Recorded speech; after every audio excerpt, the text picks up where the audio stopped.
because we have a lot to do. And it is 9:31.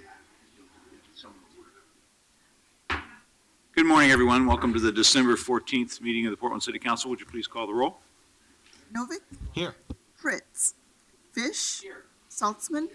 Hales? Here, I expect that we will be joined by Commissioner Fritz this morning, but we're going to go ahead and get started. We have a lot of business to do today, so we will work our way through it. We have some time certain so that we can try to have your time be not wasted in waiting for us to get to your item. If you're here to speak on a council item today, you can let our clerk know, and she'll give you the opportunity to testify. We typically allow 3 minutes. I think we'll be able to do that today, but we may have to reduce it to 2 minutes on some items, just again, in order for the council to get through a lot of work that we're doing at the end of the year here today and next week. Mayor, can I ask you a question? Please. I heard from my staff this morning that there's a big snowstorm predicted, and it may hit sometime midday. If we get a sense that that's going to happen, is it your intention to try to get as much stuff done between now and, say, 1 o'clock and move things around just so we get those? Exactly, though we did just talk to the Weather Service, and they've moved their estimate of when it's really going to start snowing a little later in the day. So we may get a full day's work in. Or it may mean it's before going to start in starts. 15 minutes. Yeah, right. It's a forecast, not a guarantee. So, but, Certainly some of the items are very time sensitive. yeah, so we're going to certainly move as expeditiously as we can. And obviously, we always follow the rules of decorum in this chamber. We want to listen to every point of view. If you agree with someone, give them a positive hand gesture if you feel like it, and if you disagree, you're welcome to give them a negative hand gesture, but we reserve applause and vocal demonstrations for students and visiting dignitaries, so if you're one of those, you may get a round of applause. Otherwise, we like to keep it quiet so that we can hear everyone and so everyone feels respected. With that, let's take our folks that have signed up for council communications, 1382A. Mayor, do we have to- Oh, sorry, I'm sorry. Commissioner Novick, Commissioner Novick has a pre-gavel announcement, so we'd like to give him the chance to do that.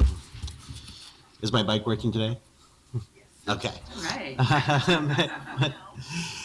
Colleagues, on November 28th, Troy Lovell, a Peabot maintenance employee, was working with fellow crew members as part of Peabot's Leaf Day street cleaning. During that process, Troy suffered a life-threatening medical event. 4 of his coworkers responded quickly and called 911. According to the hospital physician, their training and quick response literally made the difference between life and death. We wanted to take this opportunity to recognize Troy and his coworkers who acted expeditiously to get him to the hospital. Bruce Charter, Billy Spires, Troy Wakefield, and Dana Whitley. And I think that is Director Treat here to elaborate? Come on up, Thank you. please. Leah and amazing employees, welcome.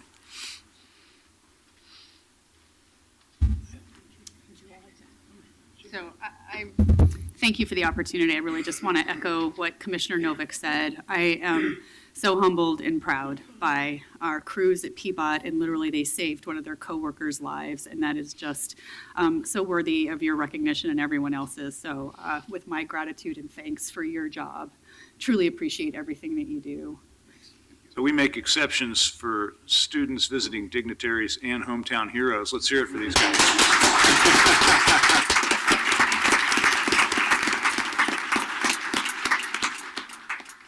So how's he doing? He apparently is going to be returning to work in about a week. Wow. Wow. Wow. Well, we appreciate you all every day and the work you do, and we're going to appreciate you a lot this next 24 hours, obviously. Now we're gonna leave here and go get the plows and sanders ready. Thank you so much. As you do. Well done, man. Thank you very much. Let's hear it for these guys.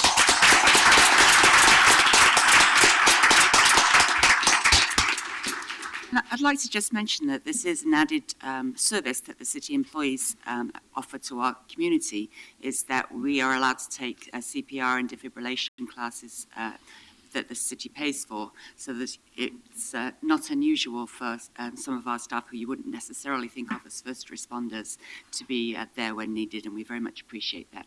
Great work. Great idea to have people be ready to help like that. Super work. Thank you, Steve. Thanks very much. Okay, that's a great note to start on. Let's take our first citizen testimony, 1382A. Request of Mike O'Callahan to address council regarding theft. Callahan, come on up.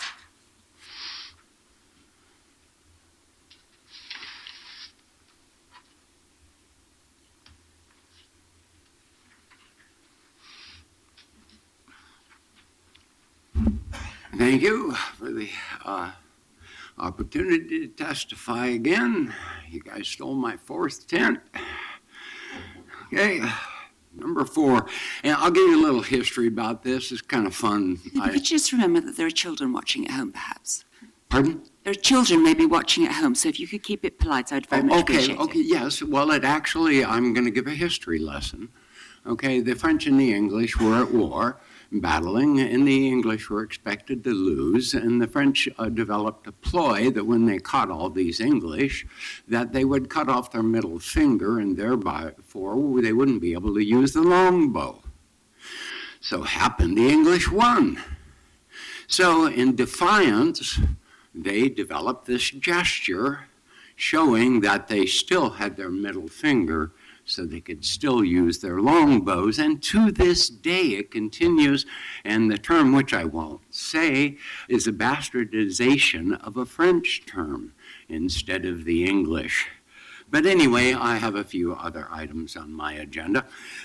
Anyway, how's it progressing on feeding millions? I made a suggestion that indeed the council could pass a law prohibiting supermarkets from throwing away past pull date food, just like France did.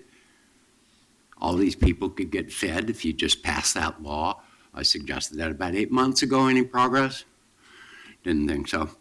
Anyway, another thing that I'd like to suggest to the council is not a tax on butts, but indeed a deposit on butts. I pick up litter. There are a lot of cigarette butts around. It's kind of offensive. And let's put a penny tax on them, 20 cents a pack. Okay, and they'll be marked so that all you got to do is save them and turn them back in. There's no cost involved for anybody. And if you don't, people can go around and pick them up and turn them back in and get money for them. Okay, no cost. Gonna stop this people from throwing. And I have a slogan: pick your butt, so I don't have to. Thank you. Okay, now I talked about the computerized elections. Okay, and there never has been an election in this country overturned on the basis of computer fraud. Say either A or B, take your choice. Either it's all above the board and everybody's legal and nobody's cheating, or it's a perfect crime. Now, if I recall my last testimony, I mentioned Florida and Bush, and I followed this quite closely since I litigated it in Alaska. There were 5 computers that had more votes on the computer than ballots in the ballot box. And there's only one way that happens, okay? And then you saw things shift quite rapidly to butterfly ballots, and you saw it shift again to Chad, hanging Chad. Thank you. I appreciate Very much. the time. Appreciate it. Thank you. Okay, let's hear the next person, 1382B. Oh, open source program, Request of Matt please. Smith to address council regarding declare support for Portland's Muslim community and censure Donald Trump. Good morning. Morning. Thank you for giving me time to speak today. I wanted to ask the council to pass the resolution declaring support for Portland's Muslim community and censure Donald Trump. My understanding is last year, this was a council agenda item, and election rules, state of Oregon election rules, did not allow the promotion or opposition of any candidate, so the resolution was passed without the president-elect's name in the text. So I wanted to explain why I supported the resolution then and why I think it's important to pass it now in the manner that it was originally intended last year. The resolution does 2 things. First, it declares support for our Muslim community. Since the election and since last year, December, there have been a number of hateful acts directed towards our Muslim community, and not just towards our Muslim community, towards other faiths as well. The president-elect has promoted to high levels in his administration people who've demonstrated intolerance themselves. The National Security Advisor has likened Islam to a cancer. The HUD Secretary has stated publicly that he believes that the religion is incompatible with the Constitution. These are not views that I think exhibit the best values of our country. And secondly, the resolution asks the president-elect to acknowledge the divisive, hurtful rhetoric, hateful rhetoric, to acknowledge it, to apologize. It doesn't ask for an apology, but this is a goal of mine. He should acknowledge, apologize, and promise to refrain from further divisive, hateful speech. One of the key ideas, I think, of this last century is that the Universal Declaration of Human Rights says that dignity and equal rights is the foundation of freedom, justice, and peace in the world. So beyond creating a moral obligation, it's in our self-interest to uphold and promote the dignity and equality of our fellow citizens if we're interested in justice and peace in the world. So beyond just merely a lofty philosophical statement, it is in our security self-interest to promote dignity and equality. And I ask the council to pass a resolution with the president-elect's name in there, asking him to convey an understanding of the basic the way that human nature operates according to the United Nations Declaration of Human Rights, and to demonstrate an understanding and shared values with our community. Thank you very much. Appreciate raising these issues. I just came back last night from the West Coast Mayor's Summit, and I think you're going to see a lot of cooperative effort among cities on the West Coast. Mayor Garcetti was there from LA and Mayor Lee from San Francisco and so on. And we actually did sign some joint letters to the new administration about housing and homelessness and about climate. And so I think you're going to see that kind of concerted action among West Coast cities that are tolerant, inclusive places as we are. So thank you. Appreciate you raising these issues. And it's nice, actually, I think it feels good for me. I think it feels good for everyone to know that we in Portland are not alone in having these values, but that we have a lot of solidarity and company with other communities on our side of the country. And as you note, we did pass the resolution supporting our Muslim neighbours. I think we've all been thinking about what should we be doing here in Portland, Oregon, with regards to the things that are happening at the national level. One of the things that we're very concerned about is to make sure we do things with the community rather than for the community. And so we were hoping, and we still may be able to get something on the December 21st council session to make some kind of statement. We're also working with Mayor-elect Wheeler. Even if we do something on the 21st, we will want to do it again and be more inclusive early in the new year, and I know that Mayor-elect Wheeler is very concerned about that. One piece that I wanted to get on camera and make sure that people in the community are aware is that for people who are here under the Deferred Action for Childhood Arrivals, or DACA, that if you're already confirmed, now would be a very good time to apply for a continuation of that benefit. If folks haven't yet started the process, it's probably better to wait. So I wanted to make sure I could state that on camera. That also refers to our city employees, some of whom are working legally due to the DACA rules that the dear President Obama has put into place. So we definitely share your concern. Thank you very much for coming to raise it. Thank you. Thanks a lot. Okay, we have a consent calendar, and I don't believe I've had any requests to remove items from the consent calendar. Is that right? Anyone want to remove anything? Okay, let's take a vote then on the consent calendar as printed, and then we'll move on to our time certain items. Novick? Aye. Fritz? Aye. Fish? Aye. Saltzman? Aye. Hayes? Aye. Okay, time certain item 1383.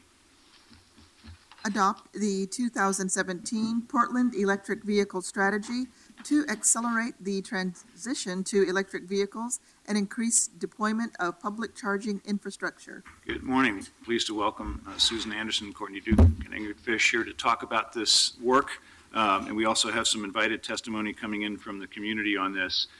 We're here today to consider this 2017 electric vehicle strategy, which is part of what we are trying to do as a community to be responsible about climate and to actually make a difference. And I think you all know I just came back from the C40 Summit. I'm proudly wearing my C40 pin today, where Portland was recognized for having the best climate action plan in the world, which we should thank Susan Anderson for. So let's hear it for great staff doing great work for just a few years on this subject, since the first version of that was adopted in 1993.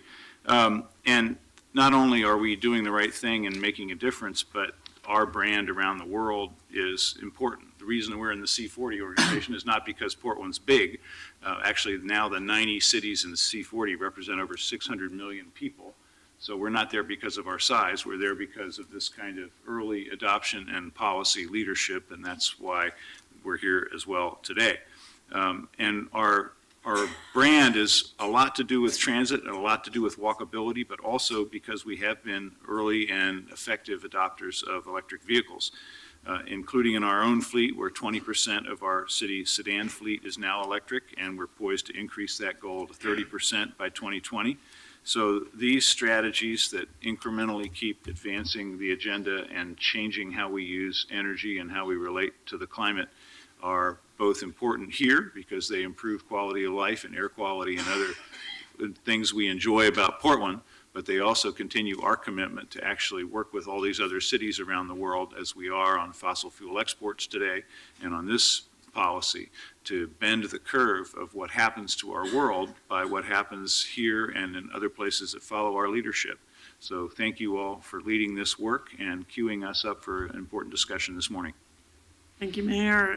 Good morning. Susan Anderson, Director of the Bureau of Planning and Sustainability, and with me are Ingrid Fish, who is our policy lead on electric vehicles, among other things, and Courtney Duke from the Portland Bureau of Transportation. As the Mayor mentioned, we have had an aggressive policy and plan looking at carbon emissions for more than 20 years, and the results have been significant. We have reduced carbon emissions by 21% since 1990, even as our population has grown and as jobs have grown significantly. And at the same time, emissions for the entire United States have gone up 7%. So we're going in the right direction.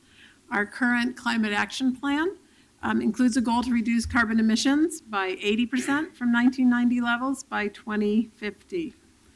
Transportation accounts for nearly 40% of Portland's local carbon emissions, so reducing vehicle miles is absolutely important. We need to create wonderful walkable neighborhoods, ways for people to be able to walk and bicycle and take transit, but also important is switching to low carbon fuels such as electricity. The city's first electric vehicle strategy was adopted in 2010. And we did that in anticipation of this new car called the Nissan Leaf at that time, which was, crazy new. And we were trying to figure out how we were going to integrate electric vehicles just into our own city fleet. And now, 7 years later, the EV market landscape has changed dramatically. It's grown, and so we're updating the strategy. The new strategy includes 50 actions to be completed or significantly underway by 2020, so we're moving quickly. It includes all sorts of actions that Ingrid will talk about, including more electric vehicles in the city's fleet, but also ways that we can encourage more electric vehicle charging infrastructure in our new commercial buildings and especially in all of the new multifamily and mixed-use buildings that are going to be built over the next 20 years. So with that, I'll just turn it over to Ingrid and to Courtney, and they'll walk you through the strategy. Thank you. Great. Thank you. Good morning. Morning. Thank you for the opportunity to talk about this plan I've been working on for the last 2 years. So if you look at this slide, it's our transportation hierarchy, and it should look familiar to you. It's in our climate action plan, it's in our comprehensive plan, and it's referenced in the transportation systems plan. And it really guides us to create policies and make investments to encourage complete communities that support walking, biking, and transit before accommodating automobiles. So when we design programs to incentivize and encourage people to drive EVs, we want to make sure that the EV option is attractive to Portlanders, but not so attractive that it takes people away from doing the really good things that they're already doing, like biking, walking, and taking public transit. So we have many goals and policies in the city that are that guide us to reduce the amount of people who commute by car. And we know that even when we reach these goals, there will still be some cars on the road. And so this strategy is really focusing on electrifying those cars that will remain on the road in 2030, and also focusing on the transit and even some bikes. So EVs are here now. We have a lot of vehicles on the road right now, and we expect them to grow exponentially over the next 10 years. The state of Oregon has signed on to, or they've committed to a goal of having all new cars be electric vehicles or be zero emission by 2050. Right now, we have over 10,000 EVs in Oregon, and a majority of those EVs are in the Portland metro region. We have, so when people think of EVs, a lot of people think Tesla and they think expensive, but in reality, there's a large range of options, lots of cost options for EVs and lots of options for range, which means the amount of miles that you can drive on a charge. There are 28 EV models available on the market right now. You can buy 27 of them here in Oregon. And the trend is really that the cost of these cars is becoming much less expensive, and the range, meaning the miles you can go on a charge, is decreasing. So that's really good news for EVs. And even the Tesla is going to have a normal person's version of Yes, it coming very yeah, soon. the Model 3 is coming out soon. So when we're talking about electric vehicles, what we mean is we mean electric buses, we mean electric bikes, scooters, electric freight, electric trucks. So it's really kind of incorporating all sorts of different vehicles, not only cars, for the purposes of the strategy. So really the primary goal of the strategy is to replace gas and diesel vehicles with electric vehicles. And we have kind of 4 categories of work that we're going to do to achieve that goal. The first is to increase awareness of EVs and access to chargers. This is a big one. It's the biggest barrier to EV uptake. We're also going to work to increase affordable access to, especially to low-income populations and people of color. We're going to work to electrify our fleets and support EV-related innovation. And I'll just run really quickly through some highlighted actions that help us achieve the work in each one of these categories. So the first one is to increase our EV awareness and access to chargers. The city is going to support Drive Oregon's effort. They are building a Northwest EV Showcase, which will be kind of a physical location, which will be an outreach and education campaign. It'll be located at the World Trade Center at 2nd and Salmon, and they'll have electric vehicles on display. They'll have charging infrastructure on display. They'll have people there to kind of talk about the benefits, the financial benefits and environmental benefits of EVs, and they'll have people to answer people's questions. They'll be doing ride-in drives so people can get into the cars and actually get exposed to the vehicles.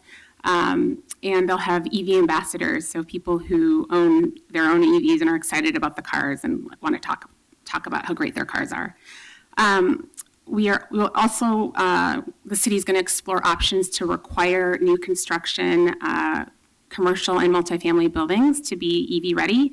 By EV ready, we mean having the conduits and electrical capacity to be able to support chargers. And if we do this, we'll be one of the last cities on the West Coast to make that happen. We will be working on increasing our e-mobility charging pods, so our electric mobility hubs, where this is kind of like Electric Avenue, which is on 2nd and Salmon, where we have 4 fast chargers and 2 level 2 chargers. We're going to be working with the utilities and our other community partners to build more of those Electric Avenue type pods and put those all around the city. And we're going to be working, PBOT's going to be working on our right-of-way policies to make it really clear as to kind of where we want to put chargers in the right-of-way, publicly accessible chargers in the right-of-way, and where we don't want to put those chargers. The second area of work is increasing affordable access to EVs. We are going to be working with partners to develop electric car share and e-bike share pilot projects.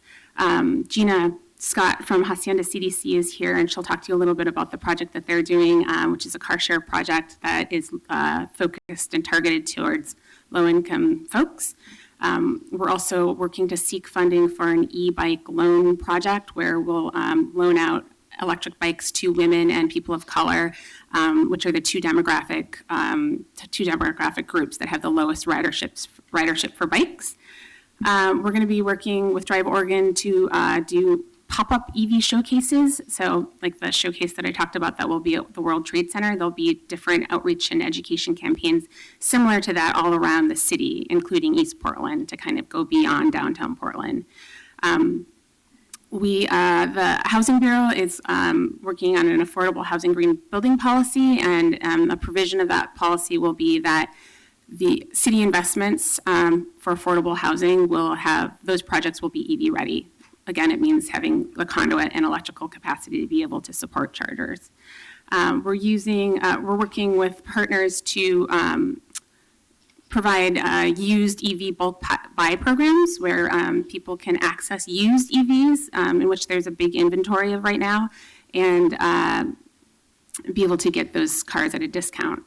We're also working with Opal and Drive Oregon to do a mobility needs assessment, so talking to low-income people and people of color to actually really figure out what their mobility needs are and what their issues are, and try to figure out whether or not EVs are a solution for those issues. We're going to be working to electrify fleets, working to electrify delivery vehicles. UPS has a e-bike that they are piloting in Southwest Portland, and we are the first city in the country to have this pilot, and they're using an e-cargo bike to deliver packages.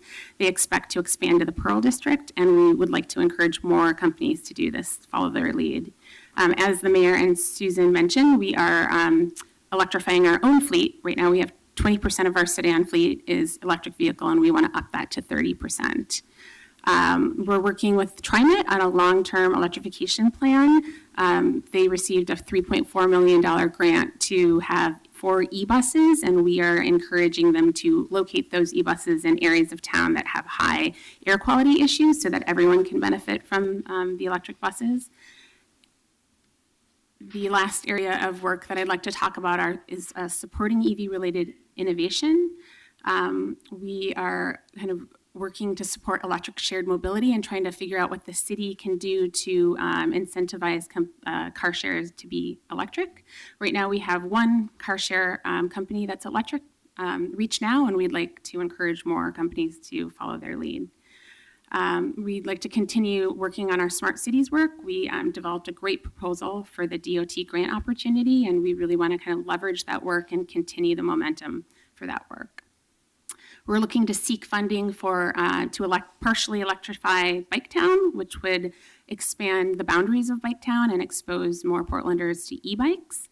And PDC is doing a great job working with to support EV businesses, connecting local EV manufacturers to national EV companies and regional EV companies. They're also working to connect underemployed and unemployed Portlanders to jobs in the EV industry. And lastly, we will be working on an autonomous vehicle or self-driving vehicle policy and trying to encourage those cars to also be electric. And this is a picture of my family and our electric vehicle. It's my primary mode of transportation, and I really believe that if a mom and 2 kids can get around Portland on an electric bike, that might also be an option for a lot of other Portlanders. I'd really like to thank PBOT, PDC, the Portland Housing Bureau, Drive Oregon, PGE, Pacific Power, TriMet, Hacienda CDC, DEQ, PSU, and the Oregon Environmental Council for their help and input with the development of this plan. Now, Courtney Duke from PBOT is going to give you some comments. Thank you. Thanks, Ingrid. Good morning. Good morning. Courtney Duke from PBOT. I do work on other things other than the comp plan. It's exciting. Life after. Right, life after the comp plan. So we're excited to be working with the Bureau of Planning and Sustainability and the other bureaus, as Ingrid mentioned, such as PDC, BDS, the Bureau of Housing, and City Fleet, to ensure that we can meet the goals of the Climate Action Plan and this new strategy.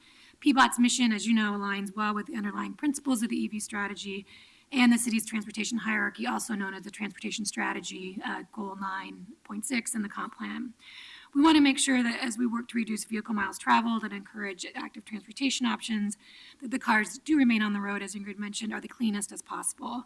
So a couple things that we're doing is we're working closely with the city and external partners to ensure that there's sufficient access to all Portland residents to public charging, with a special focus on communities that may be underserved with limited transportation options. We're working to ensure that the elements of the EV strategy are incorporated into our capital project considerations and consistent with our other transportation goals. And we are working on the next phase of the transportation system plan, both with autonomous vehicle policies as well as these, and we'll see if we need additional objectives or policies to help integrate this. We're working to develop consistent and streamlined processes for EV in our parking facilities and in the right-of-way. I'll talk about that in a second. And specifically, we're also looking at broader deployment of not just EV passenger vehicles, but also e-bikes, as Ingrid mentioned, along with the Bike Town, as well as e-scooters, and looking to support with our partners for transit and freight deployment. So of the about 50 actions, I think, that are in the strategy, over half of them are either a PBOT lead or a PBOT partnership, especially ones that relate to the infrastructure of the charging stations, especially in the public right-of-way or also in public parking facilities. So some of the highlights that we're working on, and we have actually hired a consultant to help us with this implementation. He's James Mast, who had worked on the original plan in 2010 to help us move forward with this strategy. We're especially working with our right-of-way and parking partners at the Bureau and Planning section to make sure we're all working together to be able to implement these strategies. So especially that's, again, is related to the right-of-way work, because not only do we have parking in the right-of-way, but we have special permits, there's special things we have to do at the state level and the local level, but what we're allowed to do or not do in the right-of-way, so we're working on that. We're increasing awareness and use of existing chargers in city garages via improved signage and other education outreach.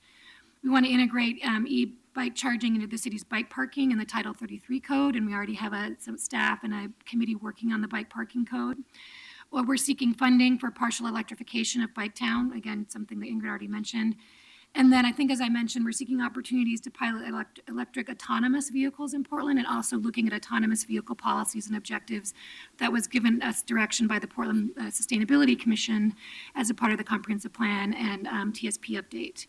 So again, we're excited to be working with Ingrid and with our consultant to be implementing this through both processes and policies at the high level as well as internal. Thank you all. Questions? I have a couple. Are we working with the Oregon Department of Transportation to put chargers at the rest stops on the highways? I do not know the answer to that.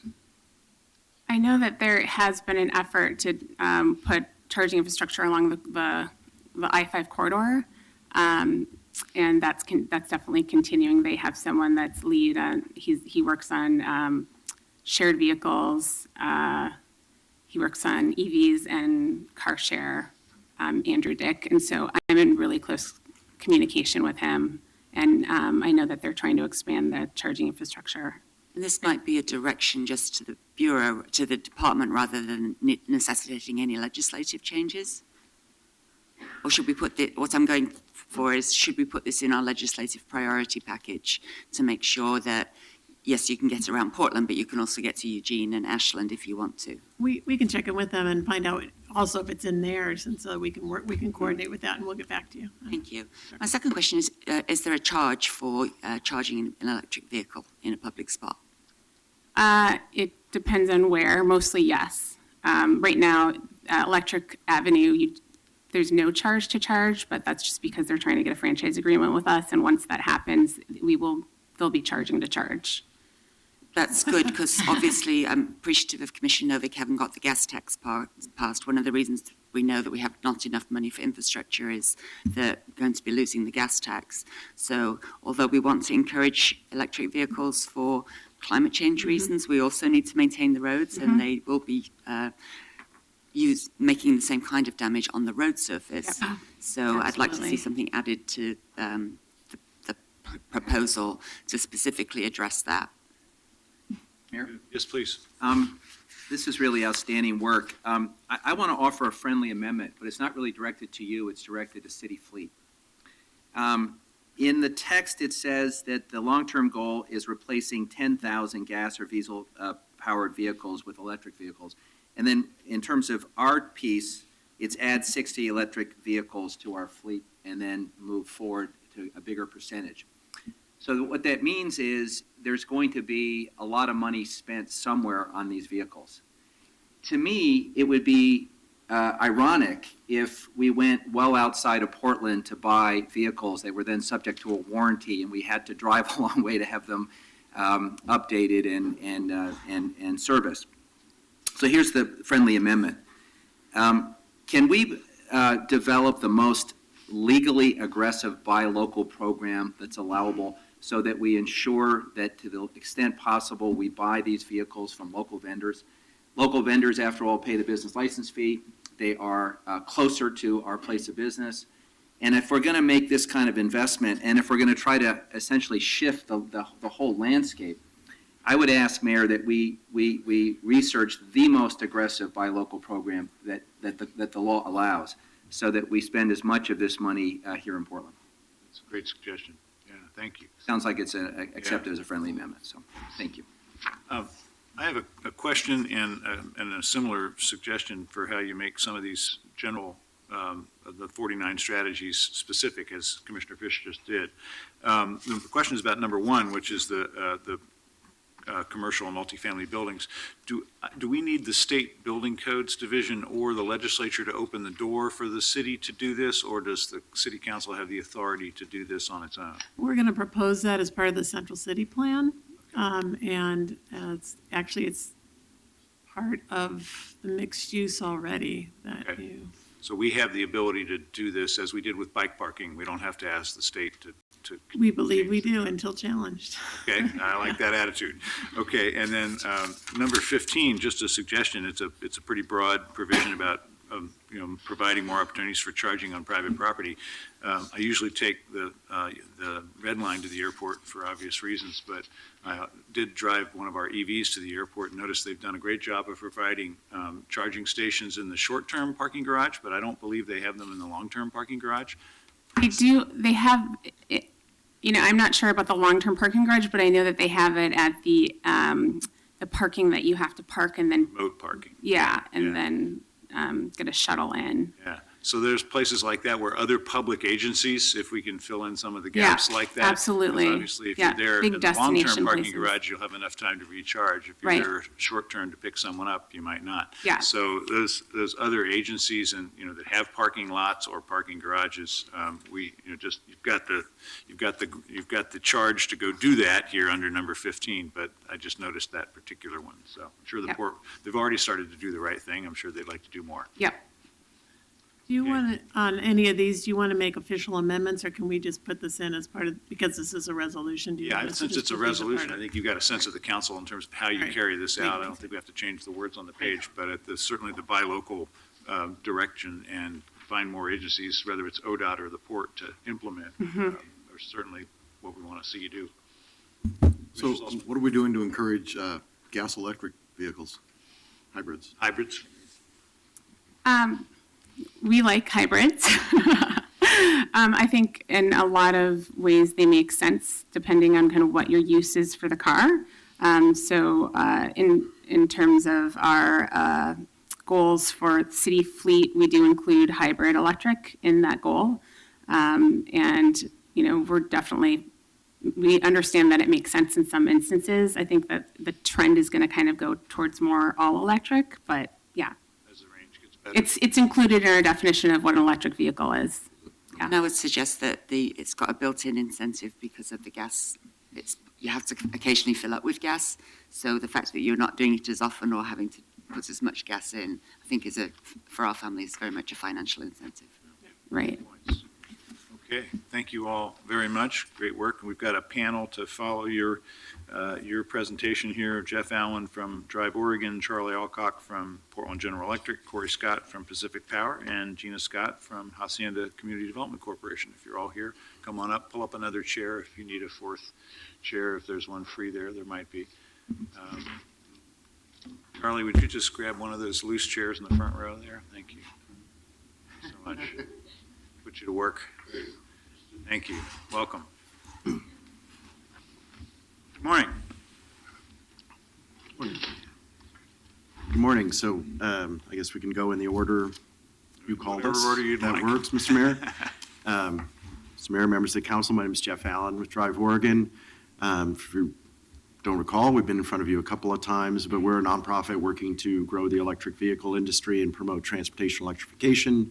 We're now up to over 100 members, ranging from most of the major automakers all the way down to local entrepreneurs and folks who are tinkering in their garages, a number of advocacy groups and local governments. I don't want to repeat too much of what has already been said, but we are very supportive of this electric vehicle strategy. I did want to just highlight a couple of points. First of all, as stated, there's a misperception that electric vehicles are expensive, and Tesla has been in some ways the best and the worst thing that's happened to us in that regard. But we just wanted to highlight that there's a half dozen models you can go out and lease today, brand new, for less than $200 a month. And when you consider that you're driving on the equivalent of about $20 a month in electricity, typically, it makes a lot of economic sense for a lot of families. You can also buy now a 3-year-old Nissan Leaf, like the one I have parked outside, for $8,000 or $9,000. And again, you're paying $20 a month for electricity to run it and virtually nothing for maintenance. By the way, on that point, I took an eco cab recently to the airport, and it was the same cost as you know, a competitor that was gas fueled. So at least in that industry, it seems like there's parity.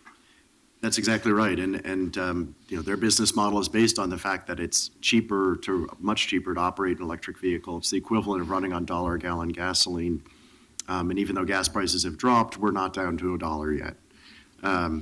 Also wanted to emphasize the economic value. You were talking about buying local, and one of the things I want to emphasize is that not only are electric vehicles good for the environment, but we don't have gasoline refineries or oil wells in the state of Oregon, thank goodness. And so every dollar that you spend on electricity and on other products instead of oil circulates in the local economy and creates, a study in California found every dollar you shifted out of oil created 16 times as many jobs. And they actually do have some oil refineries down there. So in Oregon, the number is probably higher. And then I think the broader overarching message that I wanted to send is this is really the logical next step in mobility and sustainable mobility for the city. As a lifelong bike commuter as well, I can tell you that the early adopters will ride bikes even if you have to lock your bike up to a dumpster somewhere. But as we've added bike racks and we've added lockers and showers, it encourages more people to ride. As we've added bike lanes and better signage for cyclists, it encourages more people to ride. And that's, if you even look further back, my neighborhood in Northeast Portland still has rings for the horses to tether. My office neighborhood in Northwest Portland has train tracks, old and new, as I've learned the hard way on my bike a few times. So we've always accommodated new transportation modes, and this is the next step. And just as it's great to have a bike rack that's in the basement of your office building in the parking garage, you really want the bike rack out in front of the building as well to send that message to people that says, hey, I could have ridden my bike here today. That's what we're looking at with charging. We have some chargers in city garages. That was a great early step. But we also need to see those chargers visibly on the street like we do at Electric Avenue, where people say, oh, look at all those electric cars charging up there. There are places to charge. That's a viable option for me. And the same applies in workplaces. One of the actions we were really happy to see in the strategy is having the city take a harder look at workplace charging. Same thing as with bikes. If you can park your bike at work, if you have a safe place to put it in a locker, in a shower, you're more likely to ride your bike. If you have a place to charge at work, you're up to 20 times more likely to drive an electric vehicle rather than a gas vehicle. So we'd like to see the city join the hundreds of businesses and employers around the country that have embraced providing workplace charging, and also encourage other businesses in the region to do that as well. I think I'll stop there, except to note on the question about corridors, just wanted to highlight that's another place where the state has been a real leader. So actually we have the entire length of I-5 electrified and all the coast. We were the first, not only public beaches, but electrified beaches in the country. So weather permitting, I'm actually scheduled to hop in my Leaf and drive down to Salem immediately after this hearing. And there are chargers all the way down and back that'll allow me to do that, even in cold weather. Jeff, I have a question. It's my understanding that the VW diesel cheating settlement that the federal government concluded with VW says that they're going to have to make a substantial amount of money available. I think it might have been a couple $2 billion for electric vehicle infrastructure. And I was also told that it's going to be sort of like a competitive basis. So now, of course, it's quite possible that the Trump administration will tear up that settlement and give VW a prize for cheating on diesel emissions. But are the big electric vehicle brains in Oregon thinking about how the state or local governments might go about applying for some of that money? Yes, absolutely.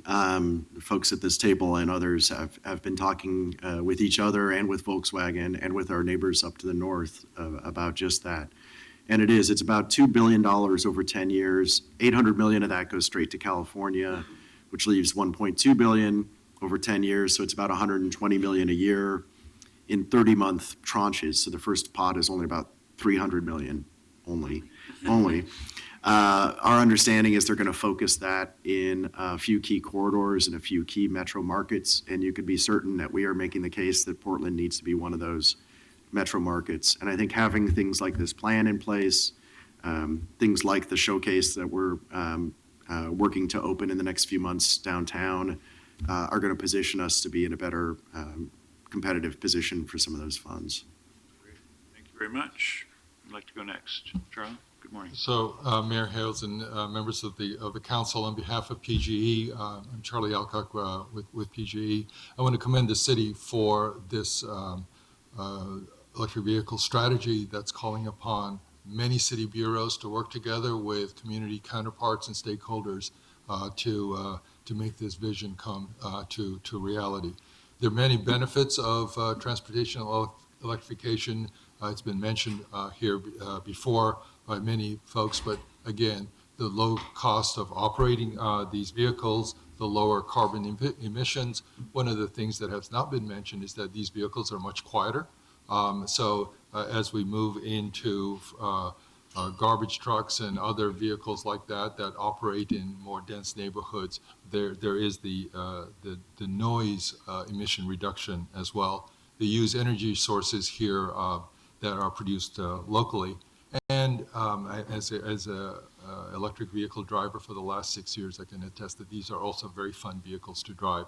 We haven't talked about the fun factor, but that's a lot of what drives purchase decisions here in our country around vehicles. So if you have to drive, having a fun one is also a key consideration.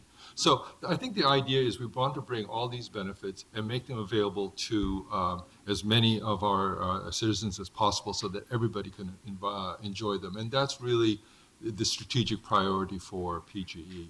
As you know, in March of this year, Governor Kate Brown signed the Oregon Clean Electricity Plan, which includes a mandate for Oregon utilities to advance electric transportation in our state.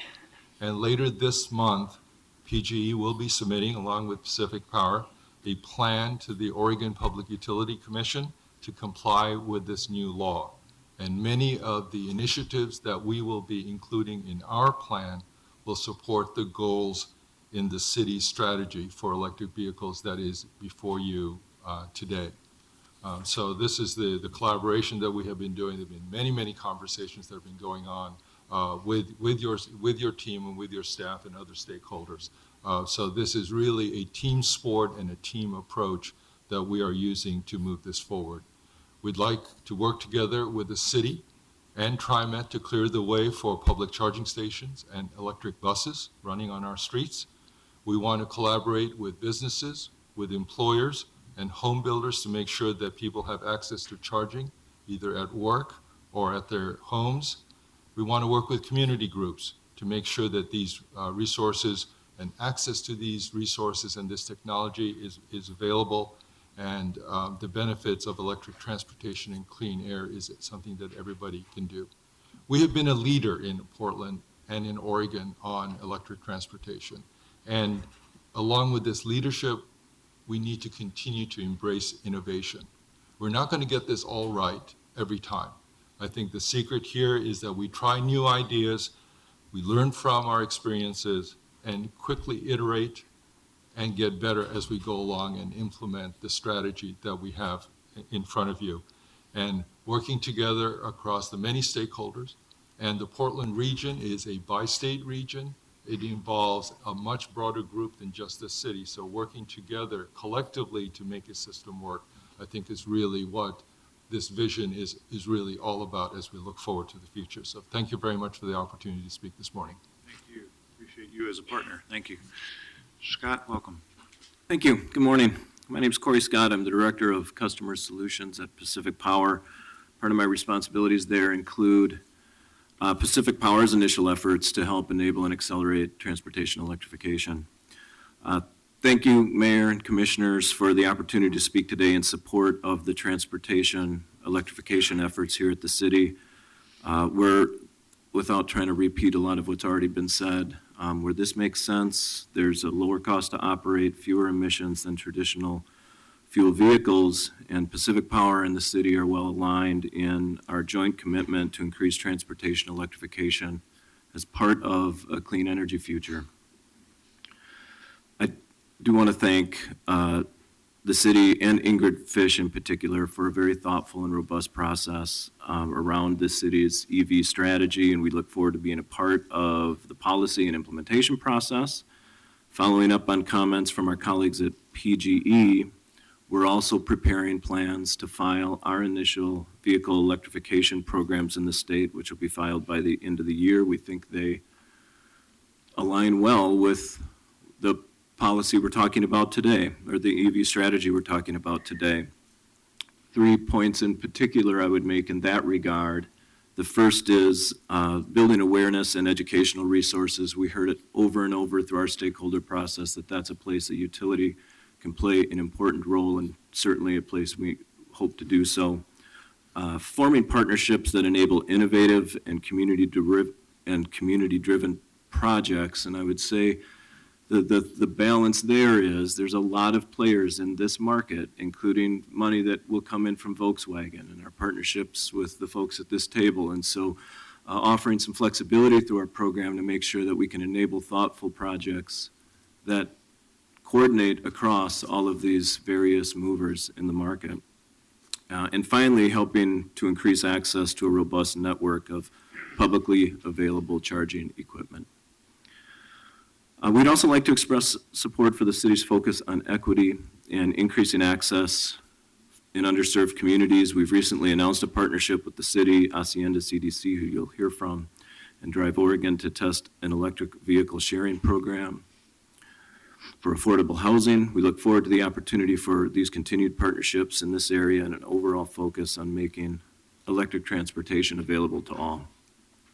We're pleased to express our support for the city's EV strategy, its synergies with the programs we plan to file, and look forward to working with the city and other communities we serve across Oregon to continue to work on EV programs as part of that approach in a cleaner energy future.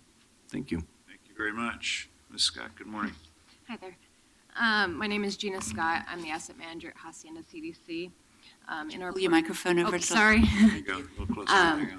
In our portfolio, we have 9 low-income multifamily properties, which comes out to 381 units. 7 of these properties are in Northeast Portland. 1 is in North Portland, and another one is in Molalla. 5 of our properties in our new green office building are all centrally located in the Coley neighborhood, and so that's kind of our main campus. Recently, we partnered with Drive Oregon to provide 5 Hondas to our staff and residents. Right now, we're working on getting the charging stations going. 3 of the charging stations will be on our main campus. 2 others will be in nearby properties. The next phase, we will roll it out to our staff, Hacienda CDC staff. Our staff will be able to use the vehicles free of charge, and we're hoping that that will create exposure to our residents. We have a lot of program staff who actually go out to site and visit families, so they'll be able to take these vehicles to our properties, expose them to our low-income folks, and get them excited about the project. A couple months later, we will be allowing residents, Hacienda CDC residents, to use those vehicles, and then there's also a talk about later on providing those vehicles to the community. We're hoping that our community members will use the electric vehicles to take trips to grocery stores, doctor visits, anything that they would normally drive, their 20-year-old vehicle to go to. After the project is over, right now, we're leasing them from Honda, or Drive Oregon is leasing the vehicles from Honda for 1 year. After that, unfortunately, we have to relinquish the vehicles, but we will be able to keep the charging stations, and we're excited about seeing how this project performs and then taking that to the next level and seeing what other projects we can implement using this infrastructure that we've already created. So I'm very excited about the project, and I can't wait to see how things turn out. Thank you for having me. Thank you very much. Questions from anyone on this panel? Thank you all. Appreciate your partnership. Thank you. Thanks for coming this morning. Thank Do we you. have other folks that are signed up to testify, Colin? Yes, we have 8 people signed up. The first 3, please come on up, are Mia Reback, Catherine Stevens, and Charles Bridge Crane Johnson. Mayor, I'm not sure if the extremely well-behaved young ladies in the, are your folks ready to We usually testify do. on this one? Are you on this item? Are you? Oh, okay. All right. Okay. All right. And very well done. You're doing very well. We appreciate it. Good morning. Good morning. My name is Mia Reback, and I'm the staff organizer with 350 PDX. Really excited to be here today for a morning of climate action, and want to start by thanking the City Council as well as city staff with BPS and PBOT for putting together their electric vehicle strategy. We think this is really, really important that we ramp up our alternatives to fossil fuels, especially as the city is taking steps to move away from fossil fuel infrastructure. As climate change gets worse and worse and the prognosis of what work we have to do increases, we're also facing a federal government where action is likely to stop, if not becoming a pro-fossil fuel, pro-extraction agenda. So our local work has to increase along with this. We have to do more, and we have to do it faster. And part of that is ensuring that when we charge our EVs, we're charging them with renewable energy. And so in addition to supporting this policy, really want to encourage our city council as well as our utilities to adopt a renewables first agenda, where we're ensuring that we're not building new fossil fuel power plants such as those that are being proposed out in Eastern Oregon by PGE to power the Portland metro area. And so we really, really need to ensure that we are building the renewable energy capacity to power these charging stations, so we're not just switching from one fossil fuel type to another, especially with natural gas taking into account life cycle emissions, is just as bad as coal. So we really need to be looking towards these bold visionary solutions to support all of our climate action. And we're so lucky here in the city of Portland that we have a city council as well as the Bureau of Planning and Sustainability that is internationally recognized as leading on this. And we're just so excited to be here this morning as an organization, and want to thank you all and support you in adopting the electric vehicle update as well as home energy scoring and the fossil fuel terminal zoning code amendments later today. Thank you. Thank you very much. Thank you. Good morning. Catherine Stevens, first, +1 everything she just said. That was great. 2, I just bought an electric car 2 months ago. It's fantastic and I love it. It's been fun to drive. I feel really good being in my car using renewable energy.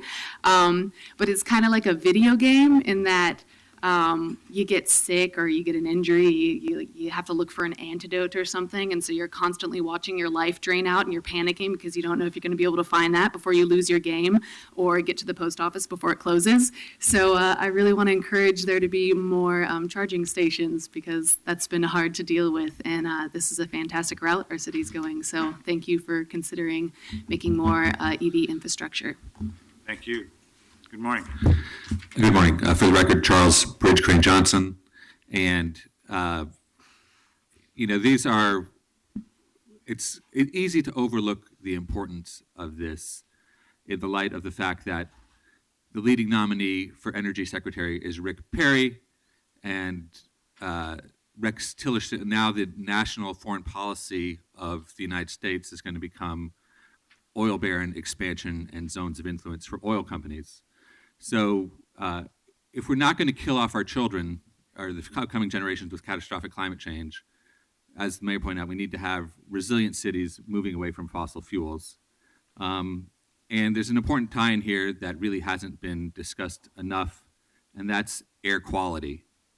And so just beyond the long-term general ethics of all people in the city and state pressuring PGE and Pacific Power to move to renewable generation for the sake of children and grandchildren, we need to do it right now to keep ourselves alive by breathing less toxic air.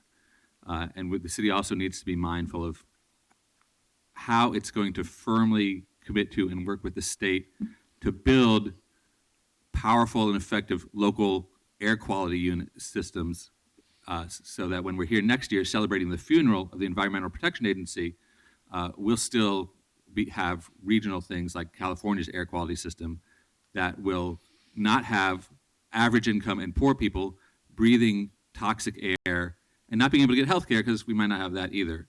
So it's a very challenging time. I'm glad that the power companies sent their representatives and are here to remember that if they give us a system that has 10% higher per kilowatt cost or 1 cent increase in what they might get using natural gas and having a bunch of methane going into the system, that's actually a good investment. To tell us that we have to pay more for cleaner, safer electricity is the moral position.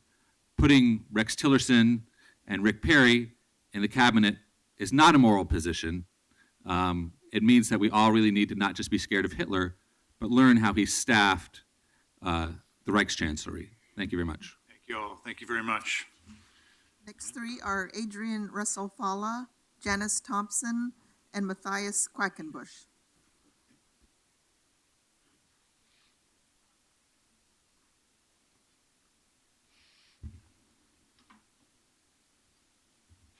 Good morning. I would like to go first. There's a little button on the base of your microphone there. Just push that and it'll light up. There you go. Thank you very much. Adrian Russell, I appreciate the opportunity to talk with you today. Having done a relatively hasty review of the plan in question, I'd like to commend the direction and intent very much, very enthusiastically. But I will say as an opening, I think that the degree of change that it envisions may be rather insufficient, ironically from an excess of caution. I'll tell you very briefly about my background to cast any criticism whatsoever. A serial high technology entrepreneur has founded a series of companies here in Portland. I've been in the software business for a couple of decades, and I'm now interested in stuff that's more tangible and directly climate related. My companies have generated, by my estimate, 500. It just does that. Sorry. Go ahead. My companies have. You're sometimes sitting a little bit further away from it works. You know what you can do is slide that whole box a little closer to you and Is this- dispense with that mic. Is this one live? There you go. Okay, sorry about that.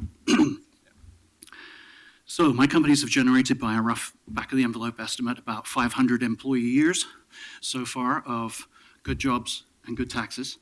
I'm an entrepreneur at heart, and I cycled to work in all of my companies. I had options in all of those companies to move the companies out of the city to more tax-efficient places for either the company or myself in the event of a happy outcome. And I've declined to do those because I believe very strongly in the commitment that one has to the community that makes it possible to do these things. So we've cheerfully paid the taxes and will continue to do so. I signed up for the Nissan Leaf rollout in 2011. We had already purchased a solar array for the roof of our house in Northeast Portland in anticipation of the combination being really compelling. And I noticed that that didn't come up in the discussion thus far. We have done that, and I can talk to that. I won't. I can talk to it if the cows come home. We didn't qualify, however. We didn't get a Leaf in 2011 because, like many, many households in Portland, we have to use on-street parking. And there's no reference to that I picked up in the plan. The focus is understandably on the new fleet of vehicles as vehicles change, and the new fleet of buildings as buildings are upgraded or knocked down and rebuilt. and we do infill. And that's great. That makes compelling sense. In fact, I'd say it's effectively the low-hanging fruit in this picture. But there's an enormous fleet of buildings, households, and vehicles today that we also need to find a way to transition. I'm aware that there are some challenges with that because you get into issues between a number of different departments of the city, as I found when I tried to get permission to set up curbside in the public right-of-way charging for an electric vehicle, anyone's. Let me ask we you need to to wrap work up on soon, that. just because of time. Yeah. There are a bunch of subtleties in this whole picture that people have referred to. There's one I wanted to address, Commissioner Fritz. Your concern about the tax base and relative to road wear and tear is very understandable. I would observe that the majority of the wear on road surfaces, and the road surfaces that I drive on for Lyft in my Leaf are not good.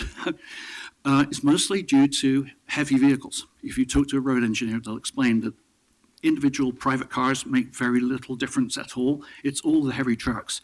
We also- have a I'm going perverse... to interrupt you though, because your time's over. I really appreciate it. I think the further issue, maybe I didn't explain myself properly, was that we do rely on gas taxes for doing just basic resurfacing and such. Yes. So yes, we all know that the heavier vehicles cause more damage, but we're all wanting to drive on nice roads. My specific point is that we have a reverse incentive there. Excuse me. The wear that a heavy vehicle produces is inversely related to the number of axles it has spreading the load. And the state's fee-based system perversely penalizes truck operators for having more axles. Good point. Good. And I see trucks, even for the USPS, coming through town here, which have retractable extra axles lifted up.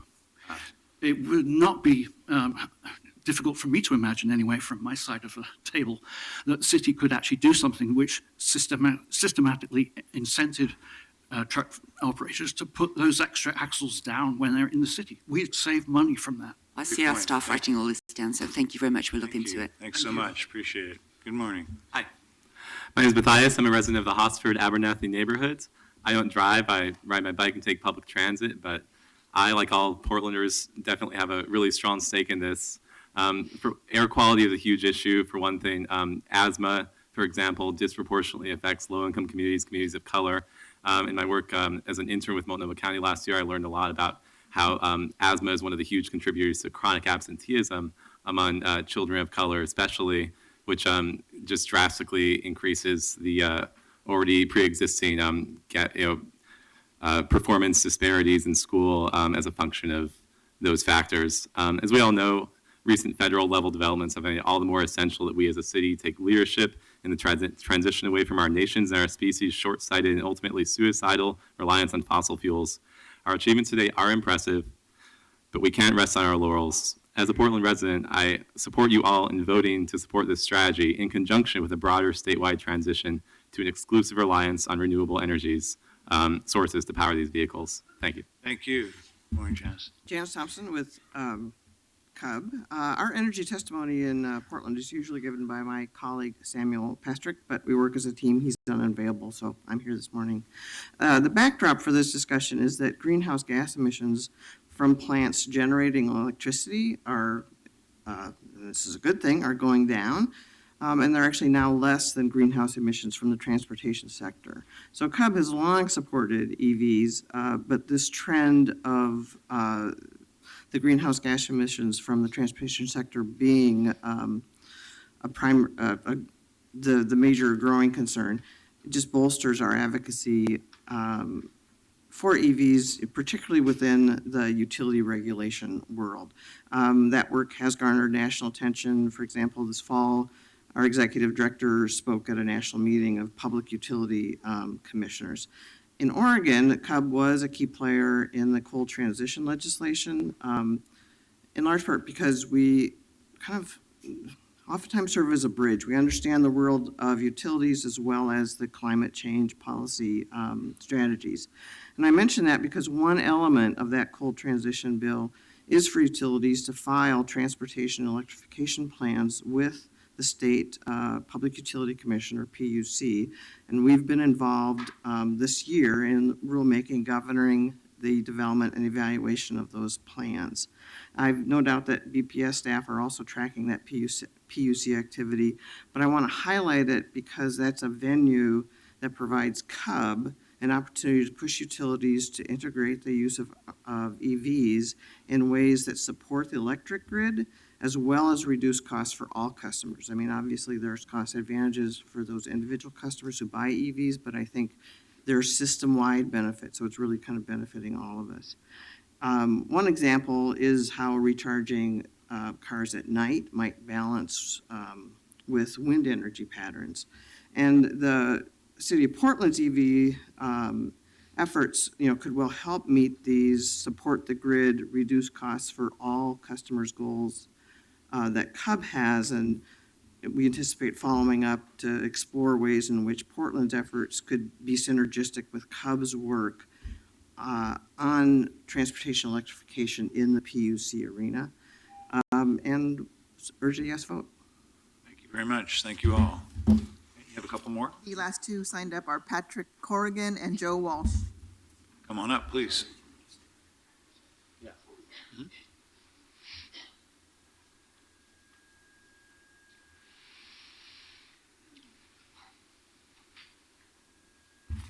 Go ahead, Mr. Walsh. I don't know if Mr. Corrigan's still here, but go ahead. Good morning. My name is Joe Walsh. This is a really good program, and congratulations on this. And I don't often say that to any of you, but I'm going to say it as a group. Congratulations on this, because I'm almost sure you're going to vote for this. Maybe wrong. I was wrong on Trump. That's the reason that I wanted to talk to you today. Trump. One of the things that I'm very concerned about is that we continue as normal, and it's not normal. Come January and February, I don't want this council, do not want this state, do not want this county to be taken by surprise. This guy is a lunatic, and he's going after you. If you call yourselves progressives, he's going after you. He's already asking for a list from the Department of Energy of people that attended climate control or climate courses that were put out by the UN. You know how scary that is?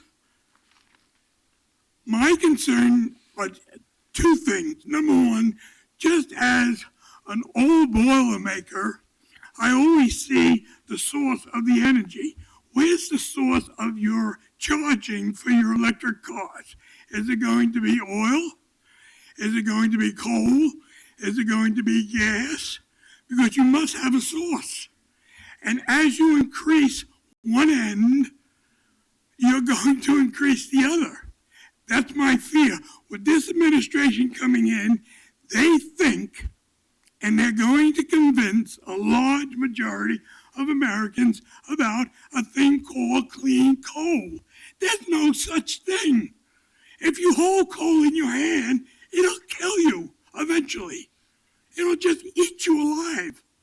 A hunk of coal will kill you eventually. There's no such thing as clean coal.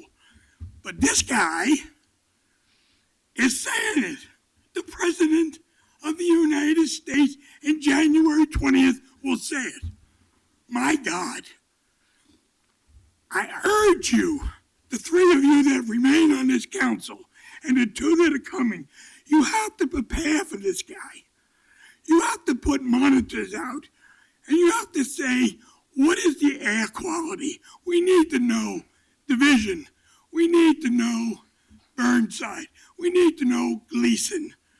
You have to start spending money to send the alarm because our air quality is not going to improve. So that's my concern. Again, let me say this very clearly, just like Richard Nixon. Thank you. Thank you, Joe. Thank you, Mr. Walsh. All right, Lightning, that's a hard act to follow, Lightning. Go ahead, please. My name is Lightning. I represent Lightning Watchdog PDX. First of all, it's interesting why this is taking you so long to finally end up doing something like this. And one of the things, watching Elon Musk and what I think is one of the best innovative entrepreneurs in our lifetime, is that he's pushed this along, in my opinion, at a very rapid pace. And these other companies now are really seeing the benefits, and they're jumping in right now and trying to step in front of him in the direction he's going. In my opinion, we should invest more money in his companies: solar, electric vehicles, space exploration. Everything that he's doing, he's in the lead, and they're jumping in, following him. And we need to show him respect by investing in his companies, because he is truly the innovator, in my opinion, on these electric vehicles. He has truly stepped in as the smaller entrepreneur going up against these large companies that were not going in this direction before and now are all jumping in. We need to invest more money in his companies and understand that he deserves the respect. He deserves the financing in his new developments. He deserves more money put into his companies as the true innovator, entrepreneur of electric vehicles, the solar system, and what he's been talking about on clean energy. He has blazed the trail for these followers trying to capitalize off of his ideas.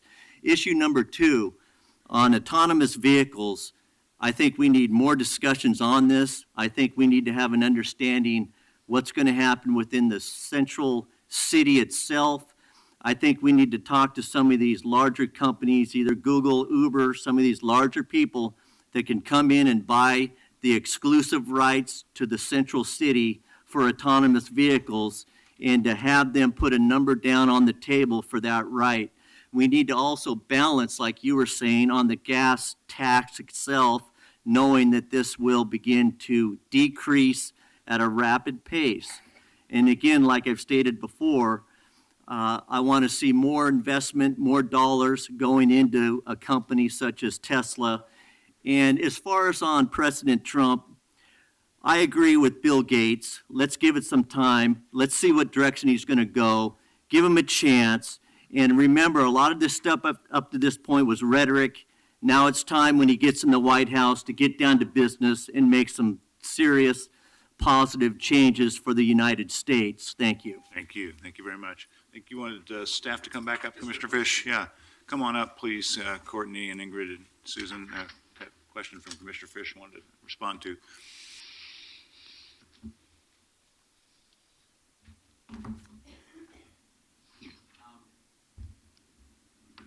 So on the buy local piece, I'm happy for this to be a friendly, or for this to be in the record, and therefore we don't need an amendment. But what I'd like to request is that before we expand our electric vehicle fleet, that you or the fleet team provide us some documentation of how far we can take the buy local values of the city with respect to this program. And include in that, if you would, any guidance if we have to strengthen our existing program to give a preference for local dealers. So that would be my request. I think the mayor's support on that, and that I don't need an amendment to codify that. Yeah, that's very helpful, Commissioner Fish. Fritz, do you have other additions? That's fine. I just wanted to make sure. We know that in the comprehensive plan on the infill project, we've already directed the Bureau of Planning and Sustainability to look at parking and see whether it should be increased or decreased off-street. I think it was a very valid point to be raising about on-street parking and charges, so I'm sure you'll look into that. Thank you. And then my last question is, should we add, I appreciate that we're adopting rather than just accepting this, which does give it more oomph. Should we add to the last further be it resolved that bureaus are directed to implement the actions identified in the 2017 Portland Electric Vehicle Strategy as binding city policy? So I believe that then it gets into the binding city policy records. Or maybe the city attorney has some advice for us on that. Is that, if we add the words as binding city policy to the direction to bureaus, that increases the heft of this. You see any legal obstacle to us doing that? Okay, so Commissioner Fritz moves that addition to that resolve, and I'll second that. Further discussion on that amendment? Roll call, please, on that amendment. Novick. Aye. Fritz. Aye. Fish. Aye. Saltzman. Aye. Hales. Aye. The only thing I'd add before we take our vote is, again, in terms of the sense of the council, I heard some things in testimony today, this point about making it feasible to have more charging stations in the right-of-way for people that park on the street. Very helpful suggestion. An emphasis on renewable power as a source, which we as a community believe in, and doesn't just bear on our electric vehicle strategy, but it certainly makes it more valid. And then the third is, was also mentioned in testimony, just looking at in the future whatever ties we could make between incenting people to install solar panels in their homes or on their buildings, and to have that connected to the EV strategy so that people will tend to do just that, have the panels and the EV. So those aren't new concepts, I know, to the three of you, but to the extent that those could be follow-on actions, I think that would be helpful. Okay, further discussion? Let's take a vote then, please, on the resolution as amended. Novick. I really appreciate the hard work everybody's done in this, appreciate our partners coming here today, appreciate Ingrid and Courtney and Susan. Thank you very much. I especially, Ingrid, appreciated your comment that we still prefer that people bike and walk because electric vehicles have less carbon emissions than gas vehicles, but as long as fossil fuels are responsible for a chunk of our electrical production, electric vehicles do produce carbon. And of course, we hope that our electricity would produce more and more by renewable energy, but it'll be a heavy lift to get our current energy use all done by renewable energy, let alone if we're increasing energy use by doing electric vehicles. So what we really want is a society where, to paraphrase, there's that most interesting man in the world ad that Dos Equis does, I don't always drink beer, but when I do, I drink Dos Equis. And what we want is a society where people say, I don't always drive cars, but when I do, I drive electric. Aye. This is another great example of how a commission form of government can work very, very well when bureaus and elected leaders work together for common good. So thank you so much. It's an excellent report. Thank you, Mayor Hales, for your leadership on this, and Commissioner Novick for your partnership. Aye. Fish. Susan, thank you to you and your team for your leadership here. I'm very proud to live in a city that is leading in the area of moving to a clean energy future. And this is just another example. And Charlie, thank you for the passion you brought to this whole cluster of issues. And we have a lot of them coming today, and they're important. I was in Cully over the weekend at a celebration of 5 families that got their first keys to a home. And that's because Habitat for Humanity was building homes just down the street from Hacienda. And it occurs to me that when that partnership gets it right in terms of car sharing with Hacienda, it will also benefit Habitat families that are just down the street and the whole community. So I'm really excited about that. I now rent an apartment that's within walking distance of the city, of my office here. And my wife and I walk to work and we walk home. And that's our little part that we're contributing. And frankly, last night I made the mistake of driving to the Spirit of Portland Awards. And I should have taken the MAX because it took 45 minutes to get from here to the Lloyd District. And so if more of us get out of our cars and use public transportation, we'll all be better off. Thank you for your good work on this. Today I'm very proud to support it. Aye. Saltzman. Thank you for a good policy. Aye. Hales. The leadership on climate and sustainability rests with cities. It did before, and now it really does. And this is important work that our staff and our community have been leading for a long time. I've used that phrase a couple times. I'll use it again, classic Susan Anderson, where we're moving forward in a very collaborative way to be a leader here for the people we serve and a leader far beyond here. So this is great work, and it's really important. The C40 cities, the 90 C40 cities, if we do what's in our plans, these kinds of actions, small in some cases, but they add up, those 90 cities will account for 40% of the change that needs to be made to hold us below 1.5 degree rise in global temperatures. That's a big deal. That means that how people walk or drive to work matters. If they walk more and drive less, it will add up. If they have panels on the roof of their house or their garage, it will add up. If we have more EVs and less gasoline-consuming vehicles, it will add up. And in fact, the C40 group says now we not only have to keep making these small steps, but we need to make more of them faster. And that's a challenge to us all. But the leadership is here in our city and in cities around the world that believe, as we do, that this science is real and this mandate is ours. So I want to thank all of you for being great leaders in this work. I know the work will continue after I'm a private citizen of a city that does it right. Aye. Thank you very much. Well done. Okay, let's move on to our next item, which is 1384. Accept the 2016 Annual Fire Prevention Report. Commissioner Salzman. Thank you, Mayor. Today we will be receiving a fire prevention annual report from Portland Fire and Rescue, and we'll be recognizing the amazing fire prevention artwork from local students. And we will also highlight 2 new policy changes that we are announcing today and several other prevention-related projects. Last week, our country witnessed a terrible tragedy in Oakland, California, when an old warehouse caught fire, resulting in the death of 36 people. The Ghost Ship, as the warehouse was known in the community, was a popular place for the arts community. And I was especially saddened to hear that so many of the 36 were young artists. So it's very sad. We regret the loss. And the image that was later revealed at the scene of the Ghost Ship warehouse was chilling. Fire hazards, circuitous exiting, makeshift wood structures, unpermitted electrical work, and no working sprinkler systems. And unfortunately, when people have to search for housing solutions outside of typical multifamily buildings, they may be out of the purview of city officials tasked with ensuring the building's habitability and their safety becomes at risk. As a city, this is why we prioritize fire prevention. It's a critical component to our city's public safety agenda.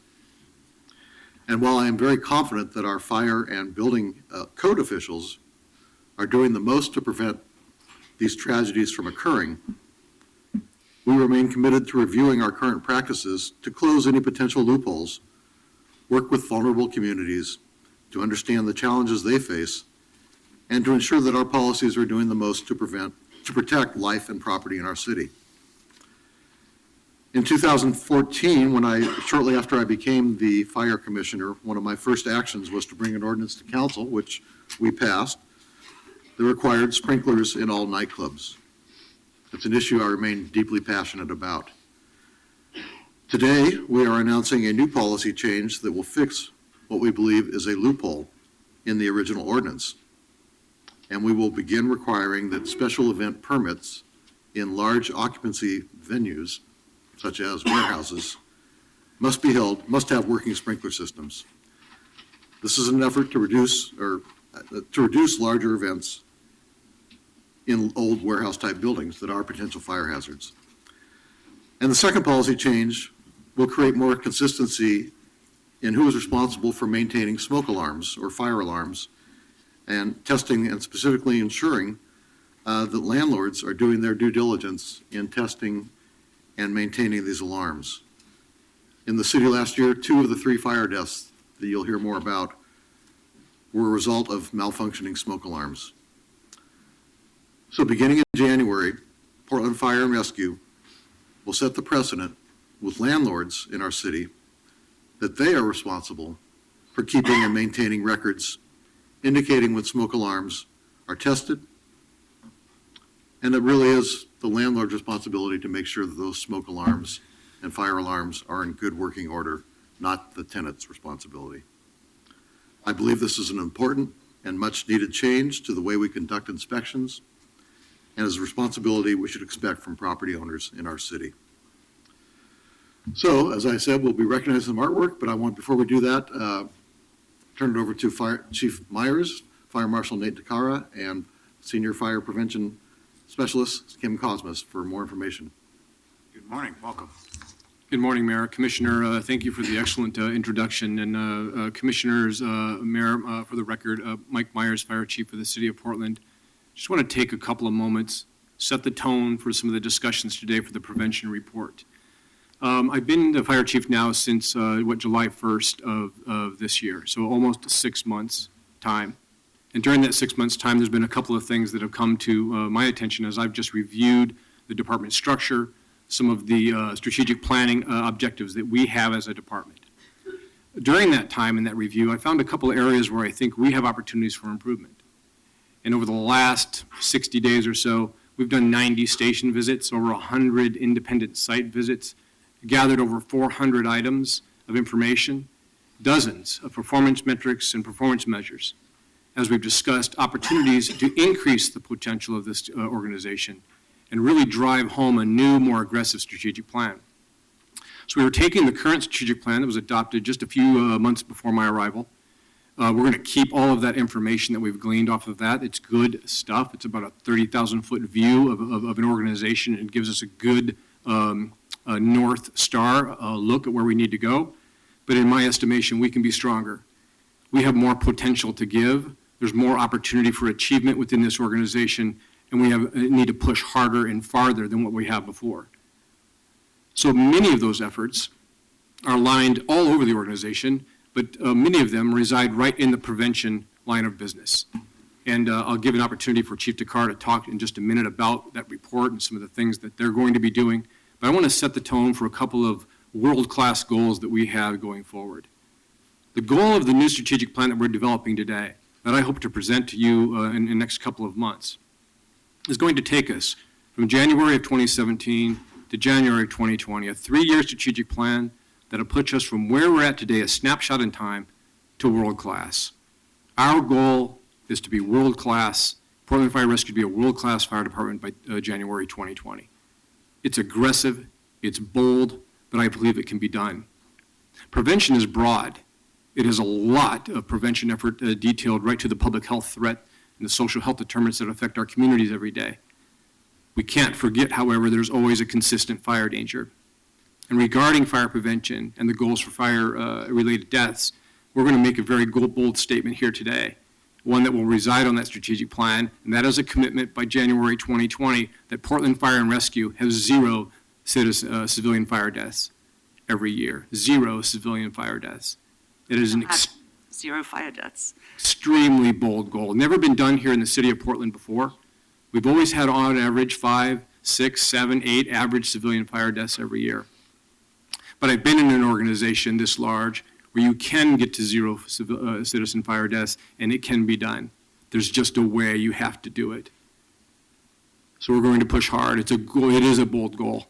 Why wouldn't you have a 0 civilian fire death goal? So that's going to be our goal. Our next one that's very bold is 0 firefighter fire ground injuries. Now, I'm also a realist. I realize we have over 600 firefighters, and we fight a lot of fire in the city of Portland. So we will have minor fire ground injuries. I'm not talking about those. I would love to keep those limited and reduce those. We're talking about those firefighter fire ground injuries that yield an emergency room visit and an overnight hospital stay. I want those to be 0. And there's opportunities to get it to 0. And that should be our goal over the next 3 years. So yes, it will be bold. It'll take strong action. It'll take bold action. It'll take a lot of community involvement and a lot of commitment from this organization to drive to those goals, but I believe they're achievable. So with that, I set the bold tone for the day. I want to turn over the opportunity to talk about the fire prevention report to Fire Marshal, Deputy Division Chief Nate Takara. Thank you, Chief Myers, Mayor, Commissioner, especially Commissioner Salzman. Thank you very much for allowing me to be here this morning to talk about our fire prevention report and 2 opportunities for change that I believe can help us reach Chief Myers' goal of 0 fire deaths in 3 years. So basically, when we look back in 2015, it was a terrible year as far as fire deaths. We had 11. Looking back at the past 10 years, as Chief Myers stated, we averaged 5.6 fire deaths per year. In 2016, we're down to 3, which is below the average. However, 3 is still too many. So when you look at National Fire Protection Agency Association's report, they claim that 60% of home fire deaths results from homes without any working smoke alarms. And so when we did a look back, 2 out of our 3 fire deaths in 2016 had no working smoke alarms. In addition, this past summer, we had an apartment fire in Northeast Portland, where 2 young children were severely injured in an apartment fire, and upon investigation, again, there were no working smoke alarms. So one of the steps, the opportunities that we have here is to take the next step forward. State law requires in every apartment residential unit, the smoke alarm is tested. The responsibility is made upon the tenants. So we're taking a step forward, just like any sprinkler system, fire alarm system, any type of fire protection equipment in a building, we require documentation that's been properly maintained. So what we're doing, that we're going to include the fire alarm system or the smoke alarm systems. So moving forward, beginning January 1st, 2017, we'll implement that when we do our periodic inspections, we'll require documentation that every smoke alarm in every unit has been tested. Working on this policy, I've worked with 5 of probably the major rental association management groups, and I'm very optimistic. Of those 5, majority of them are doing it. They have a periodic check where they go in and they do an inspection at least once a year. So really what this policy does, it brings everybody, it encourages it and gets all the landlords, all the management companies really operating at the same bar, which is at least testing it, documenting that it's being tested at least once a year. And really this is about mandating state, it's a state law that smoke alarms are tested. So that's all we're doing. We're reinforcing, we're getting everybody to be doing the same test on an annual basis. So besides that, we have numerous other programs which we're doing, which we continue to do, and that is being managed by Senior Fire Inspector Kim Kozmas in the Public Education Office. So she'll be introducing some of the programs that we have. Fire Marshal, can I just ask you a question Sure. on your presentation? And I'm encouraged that you're working with responsible landlord groups and property management groups to implement this vision. Over 80% of the short-term rentals that we know of in this city are currently illegal. And we have wholesale non-compliance with city code that requires basic life safety issues to be addressed before a guest is allowed in someone's home or apartment. What additional steps are you contemplating to make sure that the short-term rental industry is part of this compliance effort? Right. So the fire bureau, as far as our authority, we have authority when we, for any multifamily complexes with 3 or more units. Some of the short-term rentals are individual family homes, which lies within the responsibility of the building department. In creating this policy, we've been working with the building department, and in doing so, it'll take a title change, and I believe the building department to start enforcing this law. But we've been in communications with the building department regarding our change. And so it's your hope that you're going to pick up the folks that are actually renting out their units in multifamily by getting the entire building and the property manager to be in compliance? Exactly. If the rental units are in a multifamily building, then we would take jurisdiction over that, and during our inspection process, we would require that. Okay. Thank you. Good morning. Thank you for having me here, Council and Mayor. So my name is Kim Kozmas, and I'm Senior Fire Inspector with Portland Fire, of course. And so I just would like to start out by sharing some information with you today about our public education team, which I manage. We offer targeted community outreach programs that are developed and implemented through our local schools, businesses, community organizations, and events throughout the city, and this is also implemented through our fire stations.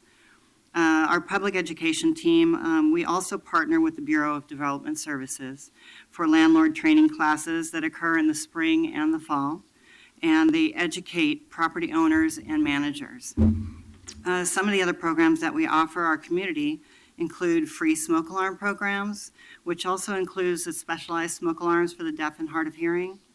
Also for free home safety checks, which has been very successful.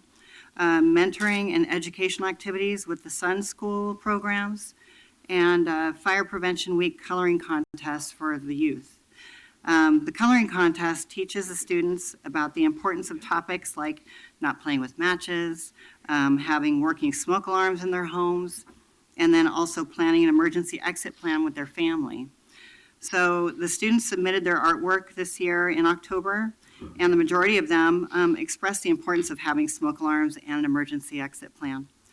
So today, we have our two top winners from the contest this year in attendance. Our runner-up for first place is Avery Smith, and we have her artwork here. And then our grand prize winner is Indra Fox. And so I'd like to call them up. Please come up.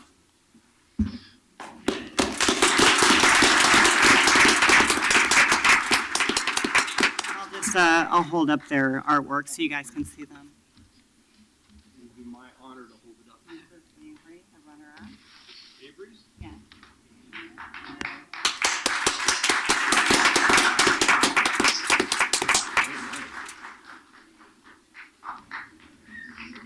And we gave them certificates that basically thank them for participating and creating their beautiful pieces of art for us this year for the contest. Wow, good work. Good work, ladies. yeah, good work. Well done.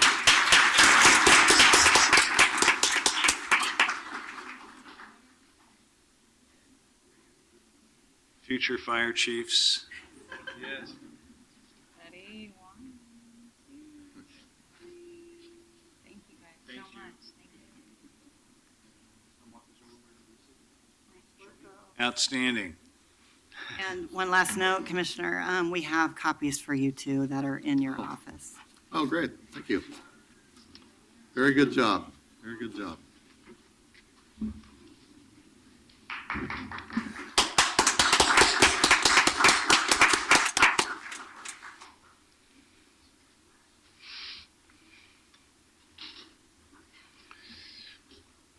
I'm going to order one of those for my office if I can to hang the pictures. Yeah, well done.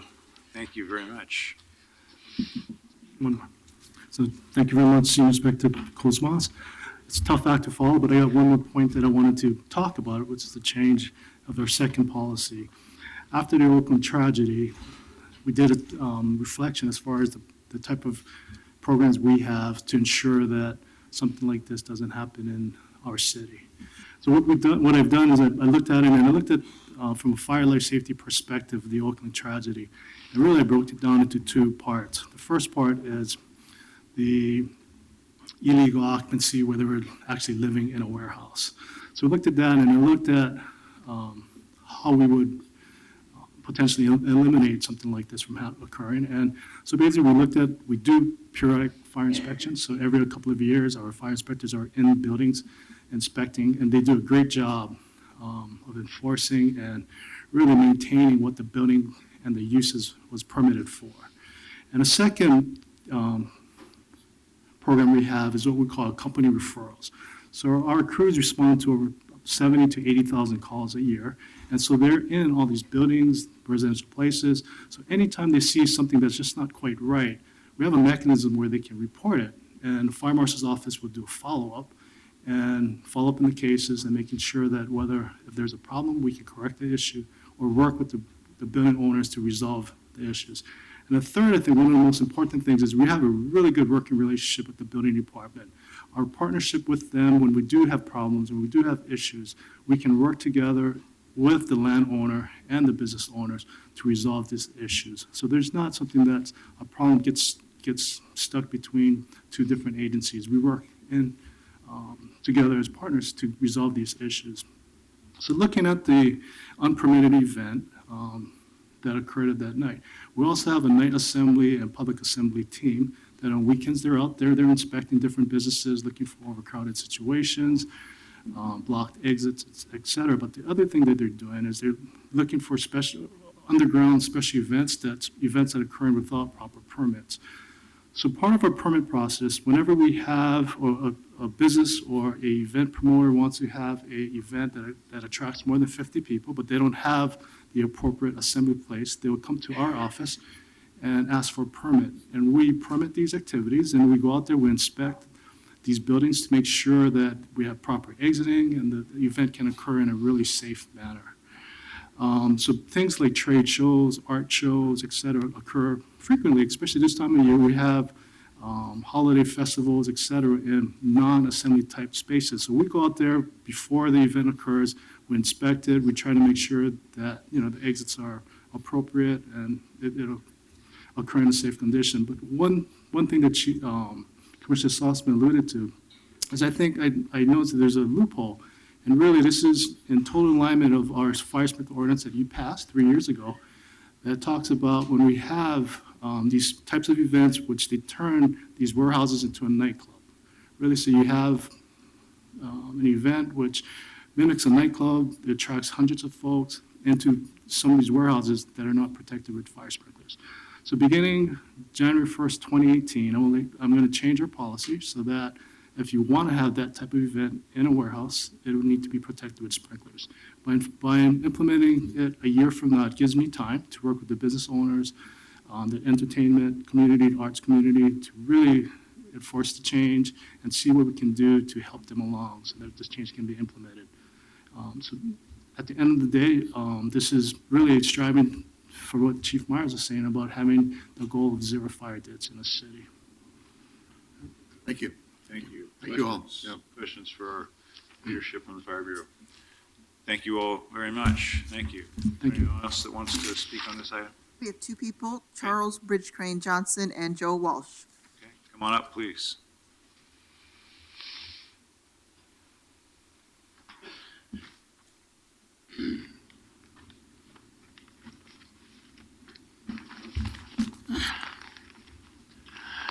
Good morning. My name is Joe Walsh, represent Individuals for Justice.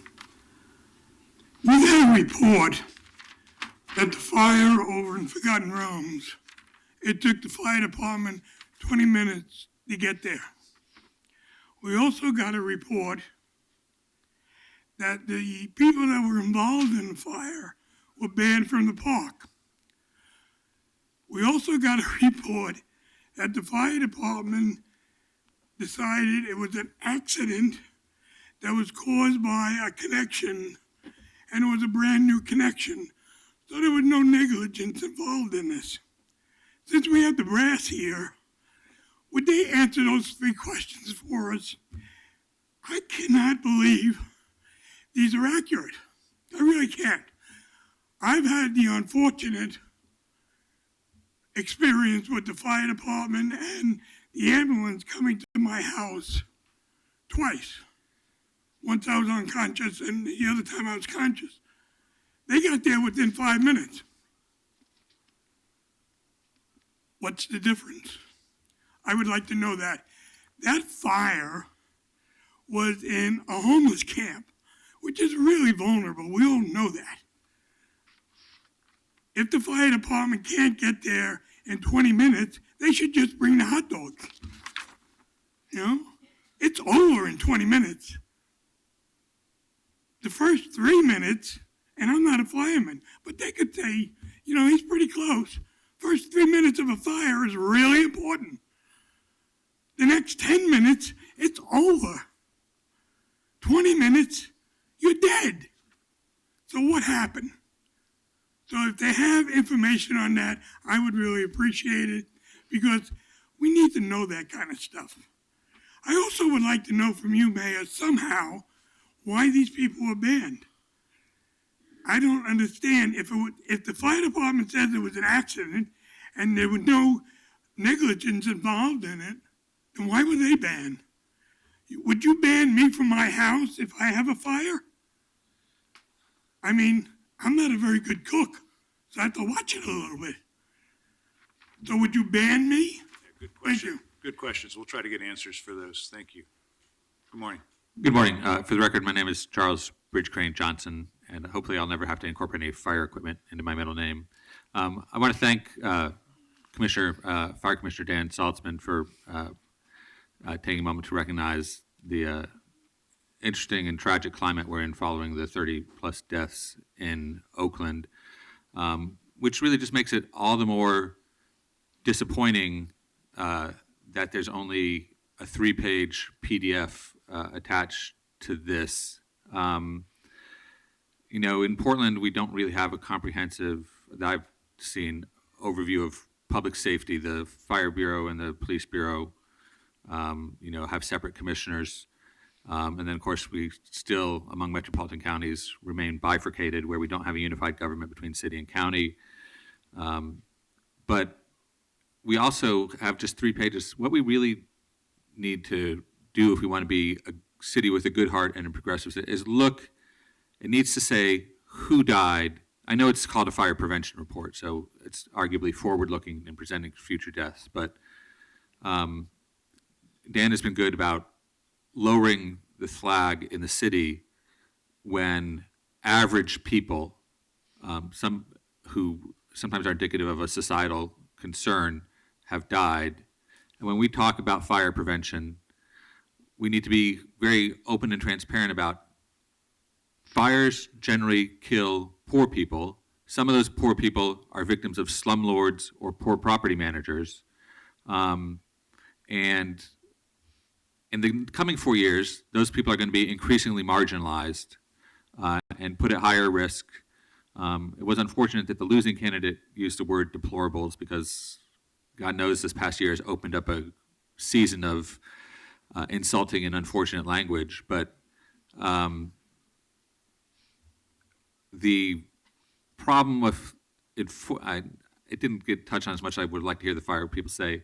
When we talk about trying to keep poor people, people with lesser quality or predatory landlords safe, for example, in the situation of Oakland, it was a situation of if you shut the whole thing down, people on the streets where, in this case, they would have lived and not died from something on the streets, but that's not always the case. People who live in unsafe situations need to know that the city has their back, that the city is going to develop a mechanism for watching the landlords, whether it's done within the Fire Bureau or coordinating through the courts, to make sure that nobody, because of their inability to generate a high income, is at increased risk of death in the city. Thank you. Thank you. Good morning. Good morning. One of the concerns, I guess, when we were setting up Airbnb to actually operate in the city is that I wanted to have an emphasis on having a fire extinguisher in every room. And it's very important to do that because I know people in this room have maybe had a small fire. They were able to put it out immediately if they had access to a fire extinguisher. When you watch a lot of these nightclubs, the warehouses, different things like that, they need to have the backup battery lights in certain areas clearly marked, and fire extinguishers alongside. They need to make sure those are inspected on a regular basis. And it's amazing when they have access to those type of the extinguisher or just to hit up a backup light with a battery, the difference that can make in a short time frame on putting out a fire that could potentially take the whole building down, but it was stopped immediately. Again, the focus needs to be on those fire extinguishers in these properties, especially on the short-term rentals where they might not have any access to any water in the room to where they can put the fire out, but they need to have those extinguishers in there. It's a public safety issue. They need to be inspected on a regular basis. We need to talk to fire extinguisher companies that have the products and make sure that a list is provided on any of these short-term rentals to them to have discussions on this issue. We can't leave it by chance that the fire department is going to be able to get to your property in a reasonable time frame. There are ways to put these fires out and prevent them from causing damage to the whole property, such as at this homeless camp. What would have happened if they had some good fire extinguishers in that camp that they were provided from the city, and they would have had those in the tents or on that property? I can assure you this fire wouldn't have gotten out of control the way it did. We can prevent it by understanding we have to have the right things in place to prevent these properties from burning to the ground. And again, I have pushed for fire extinguishers. I understand the importance of having them. I was on a property a while back where we had to have 10 of them and have inspectors come out and inspect on a regular basis. That was required from the fire department and to pass inspections. We need to focus on that to prevent these fires from getting out of control, especially in warehouses or nightclubs, and of course, any type of homeless camps. Thank you. Thank you very much. All right, I believe we're ready for a motion to accept the report. So move. Second? Second. Then let's take a vote, please. Novick? Really appreciate the presentation, really appreciate all the work the Bureau is doing, and really appreciate the commitment to getting to zero fire deaths. And I was delighted to hear Chief Myers say that he's seen that happen, that it is possible. So thank you very, very much. Fritz? Thank you, Commissioner Salzman, for particularly the new policies. Obviously, we all want to have no accidental deaths in Portland. Aye. Dan, this past year you hired Chief Myers, and he's been a great addition to the city family and to the Fire Bureau. So congratulations and thank you for this report. Aye. Saltzman? Once again, I want to thank Fire Chief, our Fire Marshal, Nate Takara, our Chief Mike Myers, and Senior Fire Inspector Kim Kosmas for all the great work they're doing, and our artwork winners, Avery Smith and Indra Fox, for doing some outstanding art. Aye. Well, thank you, Commissioner Folsom, for this report and for this very timely and thoughtful change in our policy to deal with these large assemblies. I think that's an extremely appropriate and important tuning of our rules, because that's what this work is about. It's about public education. Obviously, we saw how well that can work here today with the winners of that art contest. It's about public engagement and equipping people to be able to deal with risks on their own, but it's also about what the rules are. And I think it's totally appropriate and much needed that we do that. As it happens, yesterday I was with Oakland Mayor Libby Schaaf, and she told me with tears in her eyes that no mayor, no fire commissioner, no fire chief, no community should ever have to go through what Oakland has gone through. And you are doing the right thing to make sure that it doesn't happen here. And I completely support and appreciate that. Aye. Thank you very much. Okay, let's move on to our next time certain item, 1385. Restrict bulk fossil fuel terminals. The council has done great work on this issue, and so has the community, and I believe, unless there are any further discussion, we're ready to vote. Roll call. Sorry, Novick? Thank you, Mayor, for your leadership on this issue. I'm really proud that Portland's adopting this policy. I do want to add a word of caution, which is that I think we've learned from the war on drugs that interrupting the supply of an addictive substance is a strategy of limited usefulness. So although this is an important step, we also still very much need to focus on strategies to reduce the demand for fossil fuels, like land use policies and transportation policies and investments that create a community where it's easier for people to bike and walk and take transit. So again, proud of this move, but we can't forget the demand side either. Aye. Fritz? Well, I'm very grateful for staff and community work on this, and Mayor Hales for your leadership in going for the most restrictive and careful policy possible. So it's really a great honor. Some people may think I'm in festive clothing today. In fact, I've got red for fossil fuels and green for the cannabis this afternoon. Aye. Fish? I really appreciate all the public forums we've had and the testimony and the work that's gone on to get to this day. There actually was a lot of drama that preceded this vote, and today it's drama-free because we are united in taking this step, and I think we got it right. Aye. Saltzman? Thank you, Mayor, for your leadership on this, and I think this is a good policy, and I'm pleased to support it. Aye. Hales? I want to thank the activists in our community that have called us to our conscience on this issue. And some of you are here today. You've worked long and hard to make us a leader. And I'm proud that we're a leader. And I'm wearing my C40 pin, as I mentioned earlier, because I was at the C40 conference to accept an award for having the best climate action plan in the world, which was pretty cool. And I didn't expect to deliver the applause line of the conference, and my ego didn't require that I do that, but as it happened, I did. And that's because as I was accepting that award, I looked out over the crowd and I pointed out my colleagues, that Rahm Emanuel from Chicago was there, and Eric Garcetti from Los Angeles, and Ed Murray from Seattle, and Greg Stanton from Phoenix, and Steve Adler from Austin. Not all from the Northwest were there. And I said to this group of worried cities around the world who are our partners in this work, that regardless of what you're reading or hearing about the United States, that the cities of our country, that our climate action cities are still in this work and we're still committed. Well, what you're doing here by pushing our city to keep adopting the kind of policies, 3 of which we're taking action on today, is making those words real and showing that we are climate leaders. But best of all, and most of all, this is how we're expressing our values about the place that we live in. We live here together, and we want this to be a sustainable, responsible community, and you've helped us be just that. I am very proud of this day. Aye. Thank you all. Thank you all very much. Thank you all for coming to share this moment with us. I really appreciate that. You follow through every time. Really appreciate Wonderful. Thank you. Okay. The inclusionary housing votes next. Did I miss something? Sorry, Dan.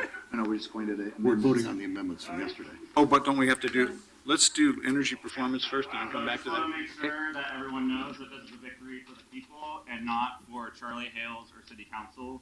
Oh, the dear. state in the capitalist system is always going Come on. to be on the Okay, side of the come on. wealthy. Okay, come on, let's move on. On. Thanks. And while people were evicted from City Hall, Charlie. beat on Yeah. our Hey, TV, sir, I'm sorry. Could you please let us continue? us in the environmental movement to make sure that we're taking a stand against injustice. Against I'm going to have to recess for a minute. Recess.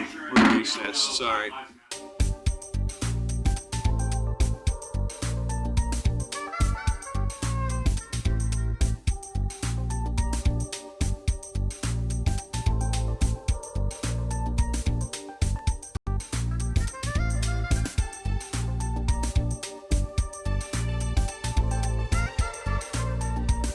I think we should, We want to say thank you to all of you. Really Thank you. thank Yeah. you. Thanks very much for good work.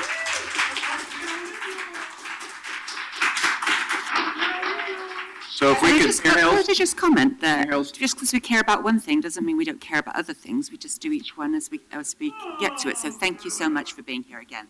There are some who are intent on snatching defeat from the jaws of victory. And I thought that was unfortunate and unwarranted. And again, thank you for the dignified way you've conducted this conversation. Thanks very much. It's good work. So let's take action if we can on 1396 because that's the second reading.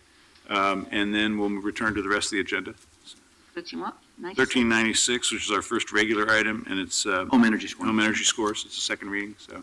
Require a disclosure of energy performance ratings for residential, single-family buildings when listed for sale to promote transparency in housing cost and reduction in local carbon emissions. So this is the third of our trifecta of responsible environmental actions here today. Unless there's further discussion, we'll take a vote. Novick? This is a great policy. People all want to reduce their energy costs, and if most people want to reduce their carbon emissions, and having a mechanism where people are aware when they're buying a property of what its energy consumption is and gives them an opportunity to think about reducing the energy consumption of their home is a fantastic idea, which I think will bear significant fruit, and it is another significant step in making Portland a climate leader. So thank you very, very much, Mayor Hales. This is terrific. Aye. Fritz? Well, thank you to Director Susan Anderson and all your team. It's amazing how much work you've done on multiple things this year, which does indeed show that we pay attention to a lot of things. And just because we pay attention to one doesn't mean we're not paying attention to others. Thank you, Mayor Hales. This is continuing to finish things up that you've started, and I appreciate it. Aye. Or could we ask people just to, for regular order here? Sure, so folks, let's please be quiet enough so we can hear. Thank you. Mayor, I thought the forums and the hearings we had on this were really interesting, and I appreciate that the council drilled down on a number of the key issues that came to us from the community. and that included protecting low-income homeowners and protecting the privacy of certain classes of people. And I also appreciate that we look very closely at a question raised by our friends, the home builders, about whether we should exempt new construction. And I think at first blush, a number of us thought that warranted a closer look. But I also appreciate that when we got the follow-up information from the Bureau, it became clear that the current laws just doesn't go far enough. And that over half of the new homes fall below 8 out of 10 on the U.S. Department of Energy scores. And also, when we looked at sister cities, Austin was not really the best example. I think Berkeley's the better example. For me, this is about right to know. And I'm actually going to bring some proposals forward next year which build on this, because there are toxins in people's homes that a lot of home buyers don't know about. And frankly, one of the things that's frustrating to all of us about federal and state regulations that we enforce is they are generally around mitigating risk, not eliminating risk. And the way you eliminate risk is you actually get the bad stuff out of homes, not just tell people, not just notify people that there is bad stuff in their home. And so I think there's some additional notices that we have to consider, which will give buyers more valuable information in the future. But I think this strikes the right balance, and I'm pleased to support it. Aye. Saltzman? Well, I want to thank, once again, Mayor Hales for your leadership on this. I do think that home energy performance ratings, I think maybe Susan Anderson said this a few weeks ago, that, home energy efficiency is really the biggest frontier in terms of both reducing energy consumption and reducing carbon emissions. And we need to make sure that people who are buying or selling homes have this information and on a consistent scoring approach, so it's easy for people to understand. And I do think this is probably far from the top criteria under which people decide to buy a home, but it's an important criteria and one that people are paying more attention to. And I think it's important that we make sure that this information is there and done by qualified professionals with a consistent, easy-to-follow scoring format. So I think it's a great policy. Please to support it. Aye. Hales? I have some background in construction. I put myself through college with summer construction jobs, and I worked for the Home Builders Association for a while, so I'm accustomed to when a new mandate comes along from government. And although we've had a principled disagreement with some of our friends in the construction and real estate industry, I do believe that this is what will happen, and that is, Jane, with your members' cooperation, this will become part of the discussion for every home purchase, and it's the most important purchase that we all make, and that we will rely on the construction and real estate industry to make this work as we implement it across the city. I also believe that it's exactly what the public wants to learn when they make this the most important purchase that they make. As I mentioned last time we talked about it, one of these days we'll sell the house that we live in today, and this will motivate us to make the last energy conservation improvements to that house that we should have made before then. And so it will have a positive effect on the quality of homes that are available to people, the quality of information they get, and the quality of life in a good place. Thank you, Susan, and all on your team for, again, great work from the Bureau of Planning and Sustainability, and for us being a leader. Aye. Thank you all very much. Okay, Dan, did you want to return to? Yeah, Mayor, yesterday we set over the hearing on the inclusionary housing so we could vote on the amendments today. Good. And so we have 7 amendments, I believe, that were moved and seconded yesterday. We need to read the titles. So, Oh, yeah, yes. sure. 1381 and 1382. 1381, provide affordable housing through an inclusionary housing program, and 1382, provide affordable housing through an inclusionary program and update the multiple unit limited tax exemption program. Okay. So, Okay. Commissioner, you want to walk us You through? want me to this? walk it through? Okay. So the first amendment was a substitute ordinance for item 1379 containing a number of technical fixes to Title 30 and Title 3 council documents. Okay, so Commissioner Saltzman moves amendment I'm going to second number that. 1. Yeah, they were moved and seconded yesterday. Oh, they were, okay, they're all So on we the just need to table. vote. Yeah, we just Okay. need to vote on them. So any further discussion about amendment number 1? Let's take a vote on that then, please. Novick? Aye. Fritz? I wasn't able to attend the hearing yesterday. I do appreciate all of the testimony that's come in, which my staff and I have reviewed. Aye. Fish? Aye. Saltzman? Aye. Hales? I likewise have reviewed the record and the testimony. I appreciate the good work. Aye. Okay. That amendment? The second amendment was to Title 33 containing technical fixes also. Okay. Roll call, please. Novick, Aye. Fritz. Aye. Fish. Aye. Saltzman, Aye. Hales. Aye. All right, number 3. The third was an amendment to Title 33, adding the initial phased-in inclusion rate in Title 33. And this was incorporated in the housing documents, but needed to be reflected in the zoning code as well. And that's what this amendment does. Okay, thank you. Further discussion? Roll call, please. Novick, Aye. Fritz. Aye. Fish. Aye. Saltzman, Aye. Hales. Aye.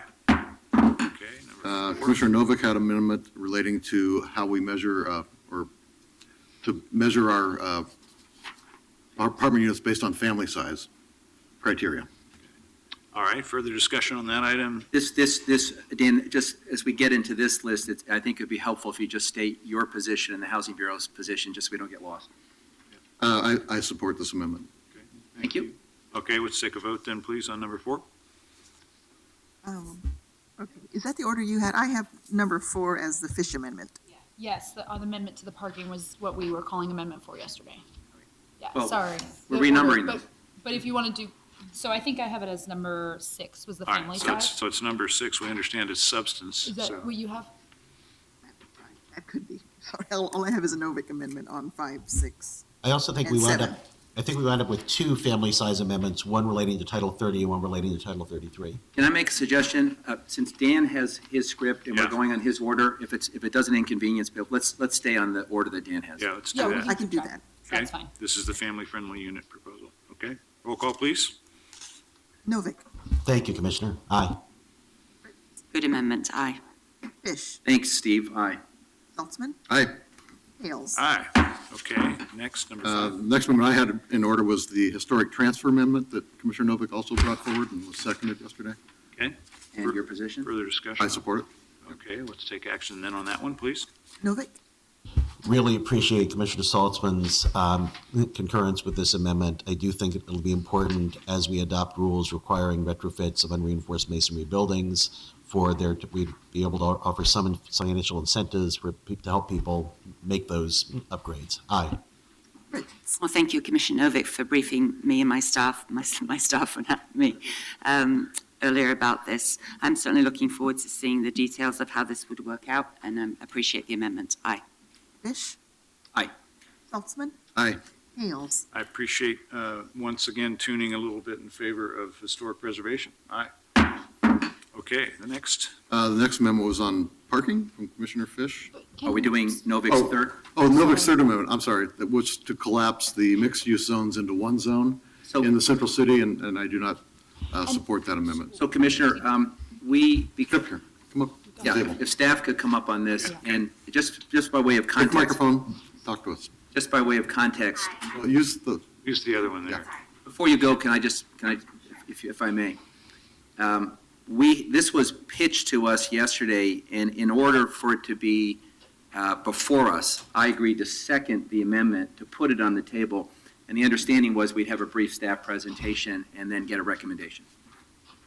So, and just to remind everybody, there are, besides this amendment, there are 2 others you need to deal with. So there is the parking amendment from Commissioner Fish, and also Commissioner Novick had to amend the code in 2 different places for the family size, so both in Title 30 and in Title 33. So I want you to know you're going to have to do that one again, just so we don't lose sight of that. So, thank you. Kurt Krieger, Housing Bureau Director. We circulated a memorandum late yesterday, which I hope you had a chance to look at, but we basically concluded by merging the districts for purposes of FAR that properties would be unduly enriched. The developers would actually be receiving more offset than they actually need to afford the cost of the lower density typologies. And we have some background evidence to support that claim. So here's my question, because this is so complicated, and I'm loath to make a judgment on the fly. Was there something in that recommendation that you think we should take a look at down the road? Is there a kernel of good idea there that you want us to consider beyond this hearing? Well, we always want to monitor residual land values. And we've benchmarked residual land values for the purposes of all of our typologies to market rate housing, and then tested as we added the various offsets, whether or not people were being enriched over and above what they would be provided for market rate housing. And in this instance, we found that the merger would cause that to happen. But going forward, we want to always look at residual land values because we know that the tectonics of real estate economics is going to change over time, that the cost of money, interest, the cost of labor and materials will also change. So we want to look at this probably in year 3 to make sure that the calibration is correct. So you recommend a no vote on this? Correct. Okay, thank you. Further discussion? Roll call then. Novick. I appreciate Commissioner Fish seconding the motion. This is a concept that was brought to us by the Locust Group, and I just thought that on its face, it was plausible enough that it deserved attention. Obviously, don't want to give people a windfall by giving them more subsidy than they're having cost imposed on them. So given that the commissioner in charge is opposed to this, and given that I expect Commissioner Fish to follow up and make sure that you monitor the impact, I vote no. Fritz. No. Fish. No. Saltzman. No. Hales. No? Okay, next. So we did an historic transfer. Yep. So Did that. maybe- Oh, we did the family size. We need to do it in Title 30 and Title 33. So now maybe you could do it in Title 33 on the Commissioner Novick's family size. And thank you for keeping us on track. Yes, Yeah. thank you. Okay, that's the amendment before us then. Further discussion? Roll call, please. Novick. Thanks to Lauren King for noting we had to change it in both Title 33 and Title 30. Aye. Fritz. Aye. Fish. Aye. Saltzman. Aye. Hales. Aye. And then the last amendment was related to parking from Commissioner Fish. Okay, further discussion on that one? Could you just remind me what this one is, please?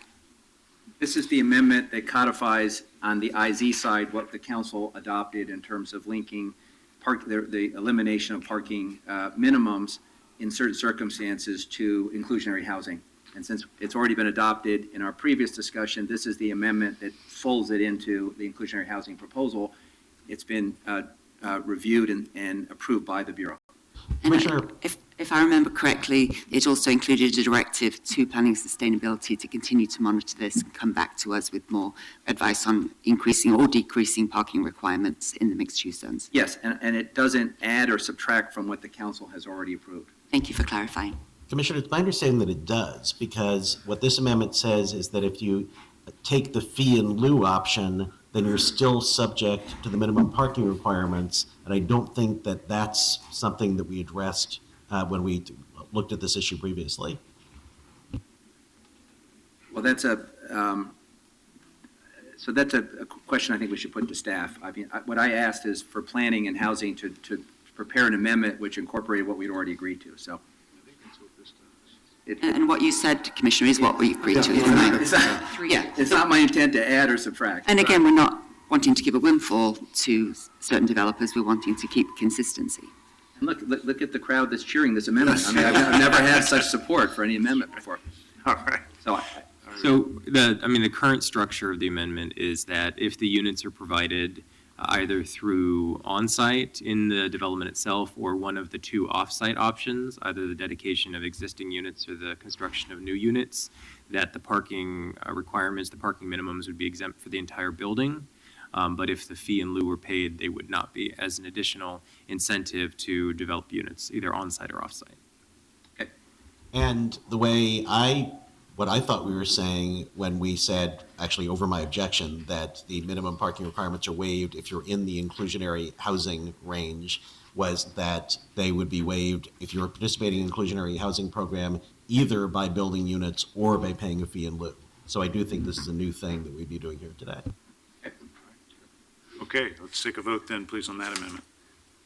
Novick. I strongly disagree with this amendment. Minimum parking requirements drive up the cost of housing. As President Obama noted in a report a couple of months ago, we have a housing affordability crisis in the city, not just for people below 80% MFI, but for people at 90% and 100%, for that matter, 125% MFI. So adopting this requirement that if you pay the fee in lieu, you're subject to minimum parking requirements will drive up the cost of housing for the people who live in that new development. Also, minimum parking requirements encourage people to continue to drive and emit carbon. And I think that it would make a mockery of the votes we've cast today on home energy scores and bulk fossil fuel terminals to adopt a policy which encourages carbon emissions. No. Fritz. I appreciate this amendment clarifying, and this was my understanding when I supported Commissioner Fish's motion during the other planning process. So it particularly since it does, the previous process directs the Bureau of Planning and Sustainability to go back, look at parking requirements and either increase or decrease them as seems appropriate in a full public process. So again, thank you. Aye. Fish. I appreciate a spirited disagreement on this amendment, but as the sponsor, I wanted to make sure we're clear what we're doing and what we're not doing. We anticipate that in a broad number of instances that the parking minimum is going to be waived under this amendment. The question is it become an entitlement where you just get the benefit and you get the savings, or are we going to use it as a credit towards toward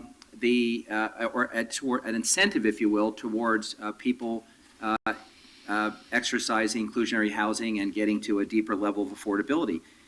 And frankly, this was not my idea. It came from someone smarter than me. But the first cousin is the struggles we've had in the past when we've talked about putting new transportation lines in different parts of the city, and how do we create incentives for affordable housing? And one of the tools that we don't have available to us is downzoning in anticipation of then upzoning to give someone the benefit. And it struck me here that if we are going to be, in effect, waiving a parking minimum requirement, we ought to get something for it. And because inclusionary housing was on the horizon, it seemed like a perfect linkage. And let's be clear, what my goal is to avoid a developer windfall while also moving towards waiving the parking minimums more broadly. And I think that's what this does. And in terms of the fee in lieu, let me just be very clear. I appreciate that we have a fee in lieu provision in all that we're doing here. I'm strongly opposed to the fee in lieu system, because the whole purpose of inclusionary housing is to get housing built as quickly as possible in high opportunity areas. And the fee in lieu allows people to effectively opt out of both. And it's wonderful to get the money, which we can then park over here, and it's wonderful to then to go find the land sometime in the future. But the whole point of this is to get the affordable units in the development in the pipeline in high opportunity areas. So I'm not a huge fan of fee in lieu, although I realize that I understand why it's in the proposal. So for all those reasons, I think this is a good amendment, and that's why I put it forward. Aye. Saltzman. Just to finish Commissioner Fish's thought, the fee in lieu, I'd also agree with Commissioner Fish that we want to, all other things being equal, we'd prefer the units be built in the development and not a fee in lieu paid, but we are required by Senate Bill 1533, the state law, to offer a fee in lieu option. Aye. Thank you. Hales. Aye. Okay, further That amendments? completes the amendments, and it moves to the second reading next Wednesday. I just have a question, and actually, Commissioner Novick, I realised that you didn't support the last amendment, and Commissioner Salzman, could we possibly add an emergency clause to this so that we stop the clock, or no? Because a fee is involved in the ordinance, the inclusionary housing program, you can't pass it to an emergency. Okay, thank you for clarifying. We'll come back next week. Okay, thanks. On the hand, it's Okay. Saltzman for a few minutes. We'll be right back. Okay, so now we're returning to regular agenda item 1397.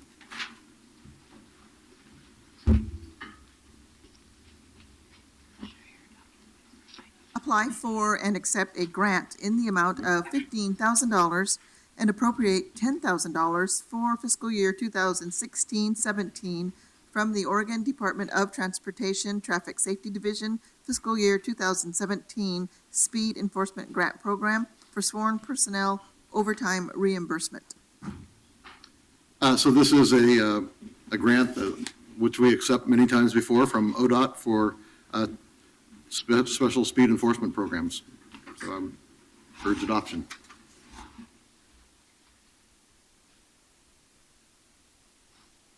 We have, oh, I'm sorry. Do we have anybody who wishes to testify? Good morning, Sergeant Ty Engstrom. Oh, Police Sergeant Traffic Engstrom. Division. If you Okay. have questions, I'm here to answer them, but otherwise, Anybody have any questions for Sergeant Engstrom? I think we're pretty familiar with these grants by now, so thanks. Thanks for being here. Yep. Anybody else wish to testify? Okay, is this an emergency? Yes, it is an emergency, so if you could please call the roll, Carla. Novick, Aye. Fritz, I just want to mention, colleagues, that my brother is a county councillor in England, and they have a system in his borough where citizens are equipped with speed guns and cameras and such, and they then send the photographs to the county council, who then sends a very kind letter saying you've been observed by one of your fellow community members as speeding, please don't, and using text. So that might be able to get around, I know your long-time frustration that there aren't enough people to within the Bureau. Obviously, this grant helps, and I appreciate it, but I did talk with Mayor-elect Wheeler about this, and he's quite interested, so I think we should move forward. Yeah, that is interesting. Aye. Fish, Aye. Saltzman. That's a very interesting idea. I like it. Aye. Okay, let's move to item 1398.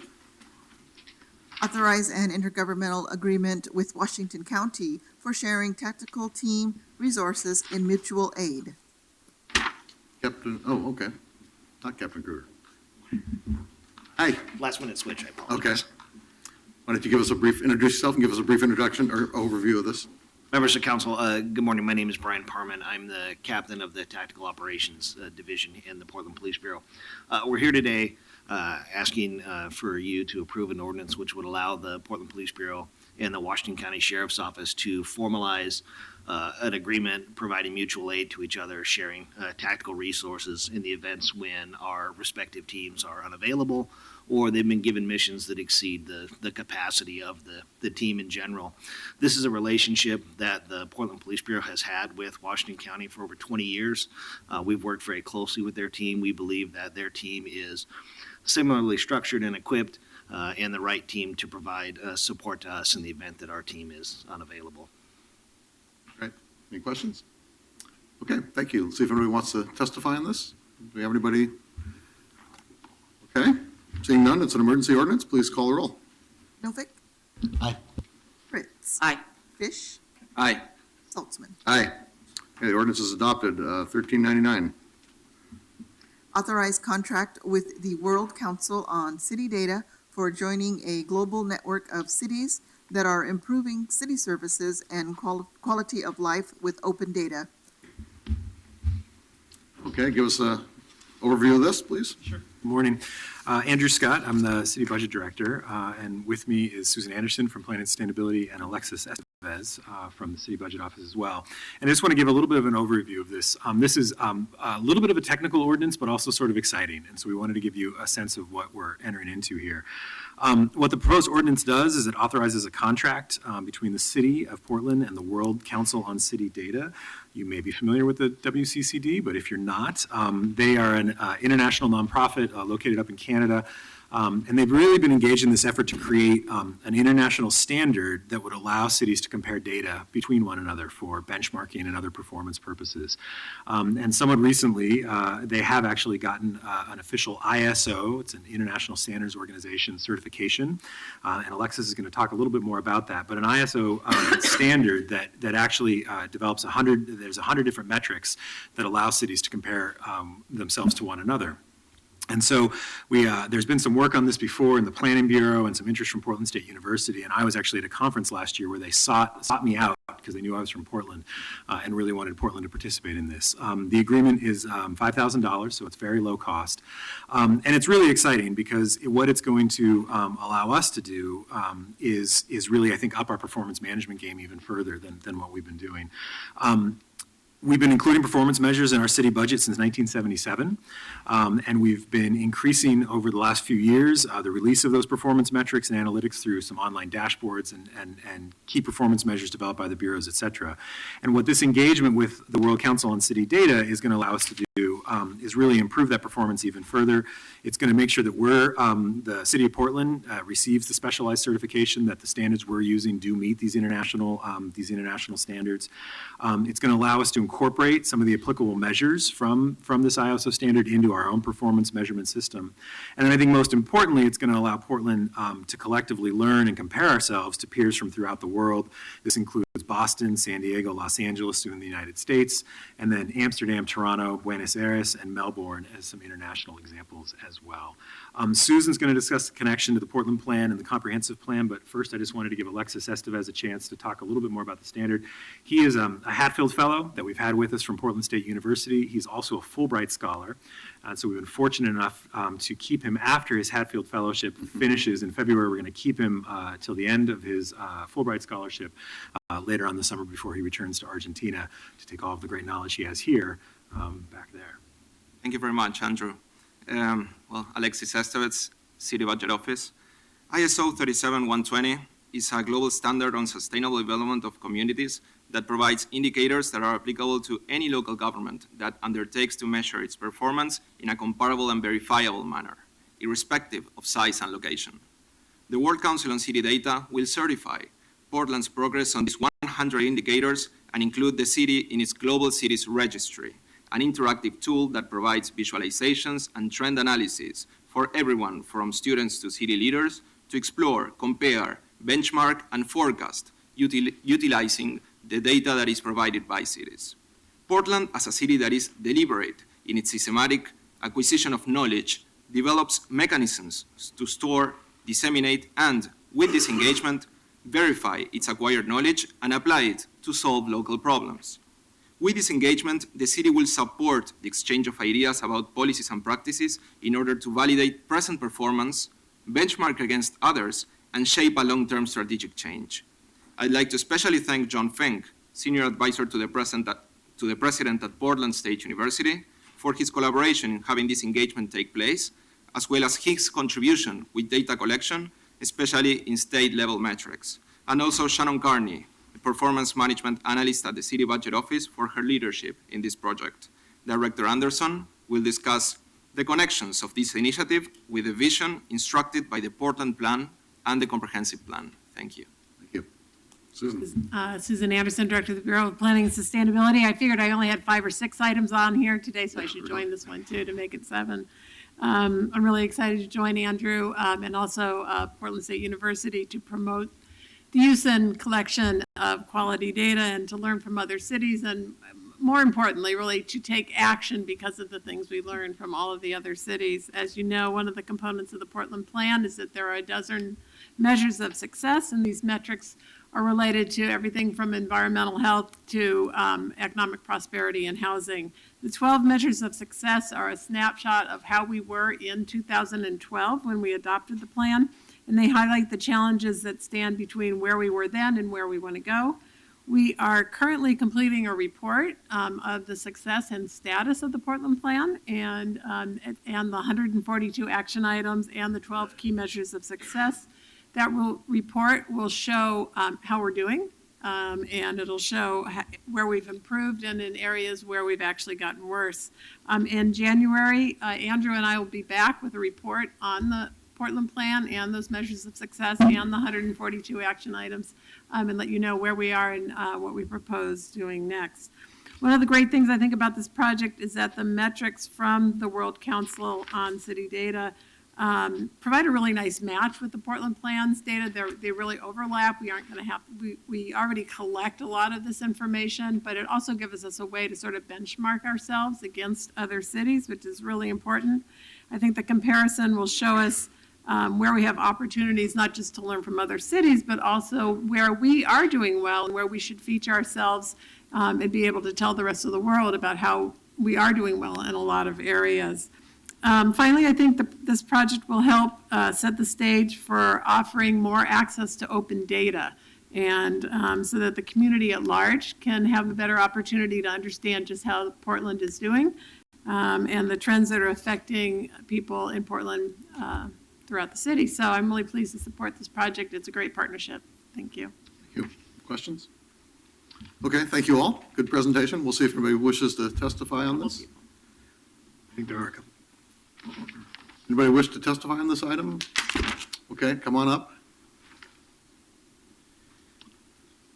Welcome. If you could just give us your name, and you have 3 minutes, and there's a clock right in front of you. Okay, I'm John Fink. I'm Senior Advisor to the President at Portland State University, and I just wanted to echo what my colleagues here from the city have said about this opportunity that the World Council on City Data offers. In addition to all the things that they mentioned, it also opens the opportunity for us to get some additional federal funding through doing research that can be quantified and calibrated using these data sets and comparing what Portland is doing with other cities. And we have a really good track record of Portland State working with the city to get these kinds of grants, both in transportation and in BPS. And so this is another opportunity to do that. So very enthusiastic. Thank you. Thank you, Portland State. I just have to note that in nearly 8 years on the council, I can't think of another body other than the World Council on City Data that would be more likely to be appreciated by nerds and wonks like us. So thank you very much. Okay, this is an emergency ordinance, but we don't have, It's a non-emergency. oh, it's non-emergency? Yeah. Okay, so it moves to us. Oh, I'm sorry, it has an emergency. Yeah, it's confusing. The agenda Yeah, shows it as a non-emergency, but the item has an emergency. yeah, sorry about that. And it does say an emergency exists. It does have a clause, correct. Okay, but we lack the requisite number of. We'll so wait why don't till we- somebody Yeah, we'll wait returns. till somebody comes back to vote on this. And let's move to item 1400. Accept bid of Streamer Sheet Metal Works, Inc. for the Mount Scott Community Center heating, ventilation, and air conditioning replacement and direct digital control upgrade project for $828,585. Yeah, let's do the presentation. Then we'll vote. Go ahead, sir. Okay. Good morning, I'm Larry Platt from Procurement Services. You have before you the procurement report recommending a contract award with Streamer Sheet Metal Works, Inc. for the Mount Scott Community Center HVAC heating, ventilation, air conditioning replacement digital control upgrade for $828,585. The engineer's estimate on this project was $581,525, and the Bureau's confidence level was moderate. On September 28, 2016, Council approved the ordinance number 188012 for procurement service to competitively solicit the Mount Scott Community Center HVAC replacement. The project was advertised in the city's electronic procurement system, and bids were opened on November 1st, 2016. 3 bids were received in response to the solicitation, and Streamer Sheet Metal Works is the lowest responsive and responsible bidder at $828,585, which is 29.85% over the engineer's estimate. However, the original budget was developed keeping current control equipment in place. It was determined that replacing the current equipment with new but significantly more efficient controls would provide the city with both energy and maintenance savings well beyond the current additional cost. Sufficient funding is available in PP&R's budget, Owner Cost Center 00713. Portland Parks and Recreation, along with Procurement Services, identified an aspirational goal for certified disadvantaged minority women and emerging small business subcontractor and supplier utilization at 20% of the hard construction cost for the project. There is a total of $294,325, or 36.5% of the DMW ESB participation on this project, including certified subcontractors portioned as follows. For DBE, Disadvantaged Business Enterprise, $187,537, performing abatement, piping, and providing select equipment. ESB's Emerging Small Business for $106,788, which is miscellaneous contracting and balancing. Streamer Sheet Metal Works is located in Portland, Oregon. They are not a state-certified disadvantaged minority women or emerging small business contractor. They do have a current City of Portland business tax registration, EEO certification, and are in full compliance with the Equal Benefits Program. Do you have any questions relative? Any questions? Okay, this is, I move the report. Second. Oh, wait a second, we have to see if we have testimony. Sorry. yeah, let's see if anybody wishes to testify on this. Don't see anybody. Okay. Okay, so in order to, it's been moved So to moved. adopt the report, moved and seconded. Please call the roll. Novick? Thank you. Aye. Fritz? Thank you for your work. As always, I'm very proud of the level of participation of disadvantaged and other small businesses. Also want to thank Jerry Veerhoff of the Portland Parks and Recreation. She spent a long time at our picnic during the summer explaining to me about the advantages of this improvements. And because it's an improved system, we're going to be able to allocate a certain amount of system development charges to offset the increased costs. Aye. Fish. Aye. Saltzman. Aye. Okay, the report's adopted, and this returned to, thank you. Item 1399 for a vote. Novick. Aye. Fritz. Aye. Fish. Aye. Saltzman. Aye. Okay, 1401. Authorize an amendment of the fiscal year 2016-17 appropriation schedule in the amount of $19,255,033 for the Portland Building Reconstruction Project. Are you going to give us an explanation of this? Okay. Hello, my name is Aaron Beck, and I'm with the Office of Management and Finance Business Operations Division. And my role is to provide financial support to the project team, the Portland Building Reconstruction Project team. And this morning, I'm going to discuss with you the ordinance before you to increase the project's FY16-17 budget appropriation. First of all, the council approved the reconstruction project in a resolution back in October 2015, specifying that the project shall be completed no later than 2020 and for an amount not to exceed $195 million. So 1 year ago, we developed the 2016-17 requested budget for OMF, and that included this project. But at that time, we did not yet have the design, build, relocate contractor on board. They would not come on board until July 2016. So we didn't have specific information on the project's approach, the schedule, and costs over time to really have a good, solid budget projection to base our costs to put into the budget. We didn't start getting these cost projections from our contractor until the summer as the team worked to get a better understanding of the project's approach, schedule, and cost over time. And now, based on the current projection, we see that we could run out of appropriation in 2016-17 around about February or March. That's coming February or March. And the primary reason for that is costs that we thought primarily for the temporary space that were going to be incurred in 17-18 are now going to be incurred in 16-17. Plus, there's some other costs that were incurring earlier than we had anticipated. And so we would anticipate that we could run out of budget appropriation in February or March. So through this ordinance, we're just shifting budget appropriation that would originally been planned for 17-18 into 16-17.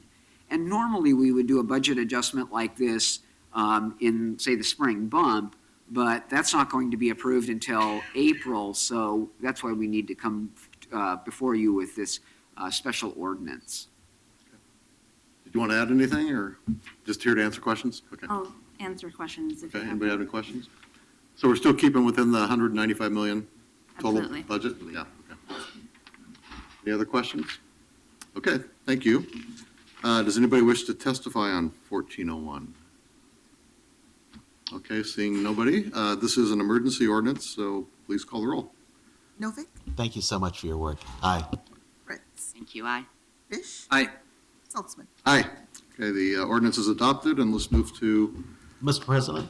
Yeah. I've got a special request. I wonder if it would be okay to move 1407 up because this is PBOT's change to its the SDC methodology. We have a consultant here from Seattle who's worried about getting on the road given the weather. Okay. That seems like a very good reason, so let's move to item 1407. 1407, authorize the Portland Bureau of Transportation to develop a transportation system development charge methodology based upon the person trip model to more accurately reflect Portland's transportation system. Okay, you going to explain this to us? I am. Good morning. I'm Christine Leon from the Portland Bureau of Transportation, and with me today is Dr. Kelly Clifton from Portland State University, as well as Fear and Peers consultant from Seattle, Kendra Breland. So thank you very much for moving this up to the morning agenda. She's got to get back before the snow. So this is a very exciting time for us. going to be updating our transportation system development charge and returning to council in 2017 to do that update. In the process of looking at our SDC, we realized that there are some things we want to advance on. And so we asked for a critique of our current system and hired Kelly to do that. One of the things that we want to advance on is how we quantify the trips made that are the basis for our transportation system development charge. We were one of the first in the country in 1997 when we put in place our SDC that actually have a person trip methodology, but it's through a series of gyrations starting with vehicular trips. So what this resolution is today is to open the door for the public comments on moving towards a pure person trip methodology as the basis for our system development charge. So we have a fairly quick presentation that Kelly, who is really one of the leading experts in the country with her work at TREC, is going to run through, and then Kendra Breland from Fair and Peers will wrap us up. So thank you. Great. Kelly, take it away. Thank you. So I've spent my 20-year academic career looking at the links between the transportation impacts of land development. And historically, the way that we have typically done this is focused on vehicular traffic impacts on adjacent facilities to new development. And the kinds of performance measures that we use have to do with vehicle delay or volume to capacity at the facility or intersection, and they focus on the peak hour of traffic. But as our cities are evolving, they're interested in more sustainable options, we're interested in multimodal options. We want more out of our transportation system. We want to plan for all modes. As mentioned earlier, we're looking at new performance measures. So California, for example, has moved to a vehicle miles travel reduction performance measure. We have a number of climate and air quality performance measures, health and safety, and so on. And these traditional methods aren't capable of examining these kinds of performance. We're starting to collect new data, not just here in Portland, but around the country.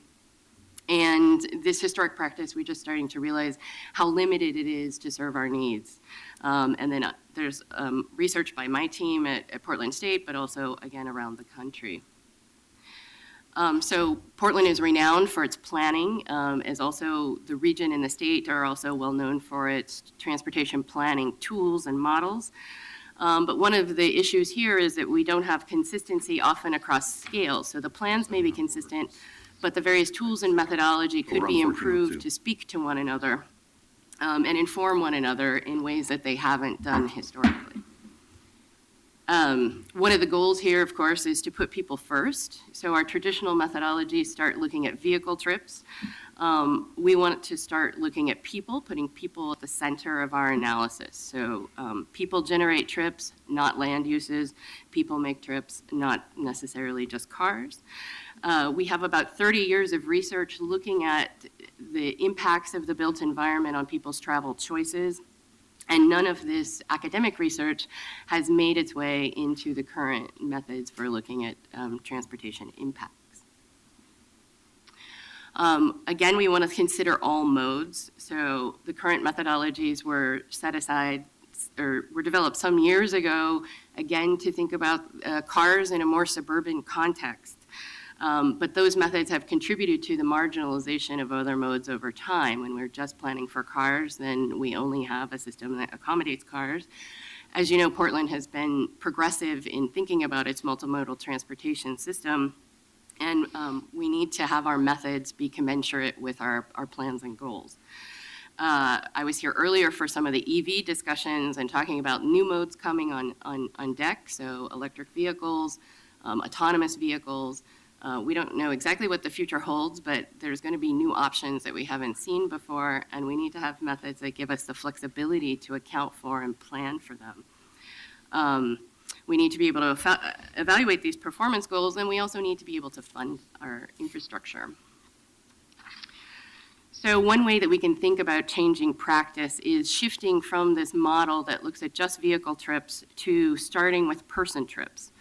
It's a good starting point, one, because we can start to think about then how all those person trips or how people travel get distributed then across new modes in different places in our city, and we can make adjustments to those person trips as we collect new data. From these person trip perspective, we can start to think about developing new tools. Our regional travel models start with person trips, so it would make sense then if we look at local site development impacts, we also start with person trips. So again, that gives us the option to start thinking about how we go from the site to the neighborhood, to the city, to the region, and back down again. So many cities, universities, states are starting to think along these lines. So it's not just me at Portland State. San Francisco, New York, Washington, D.C. are making concerted efforts to collect new data and develop these new methodologies.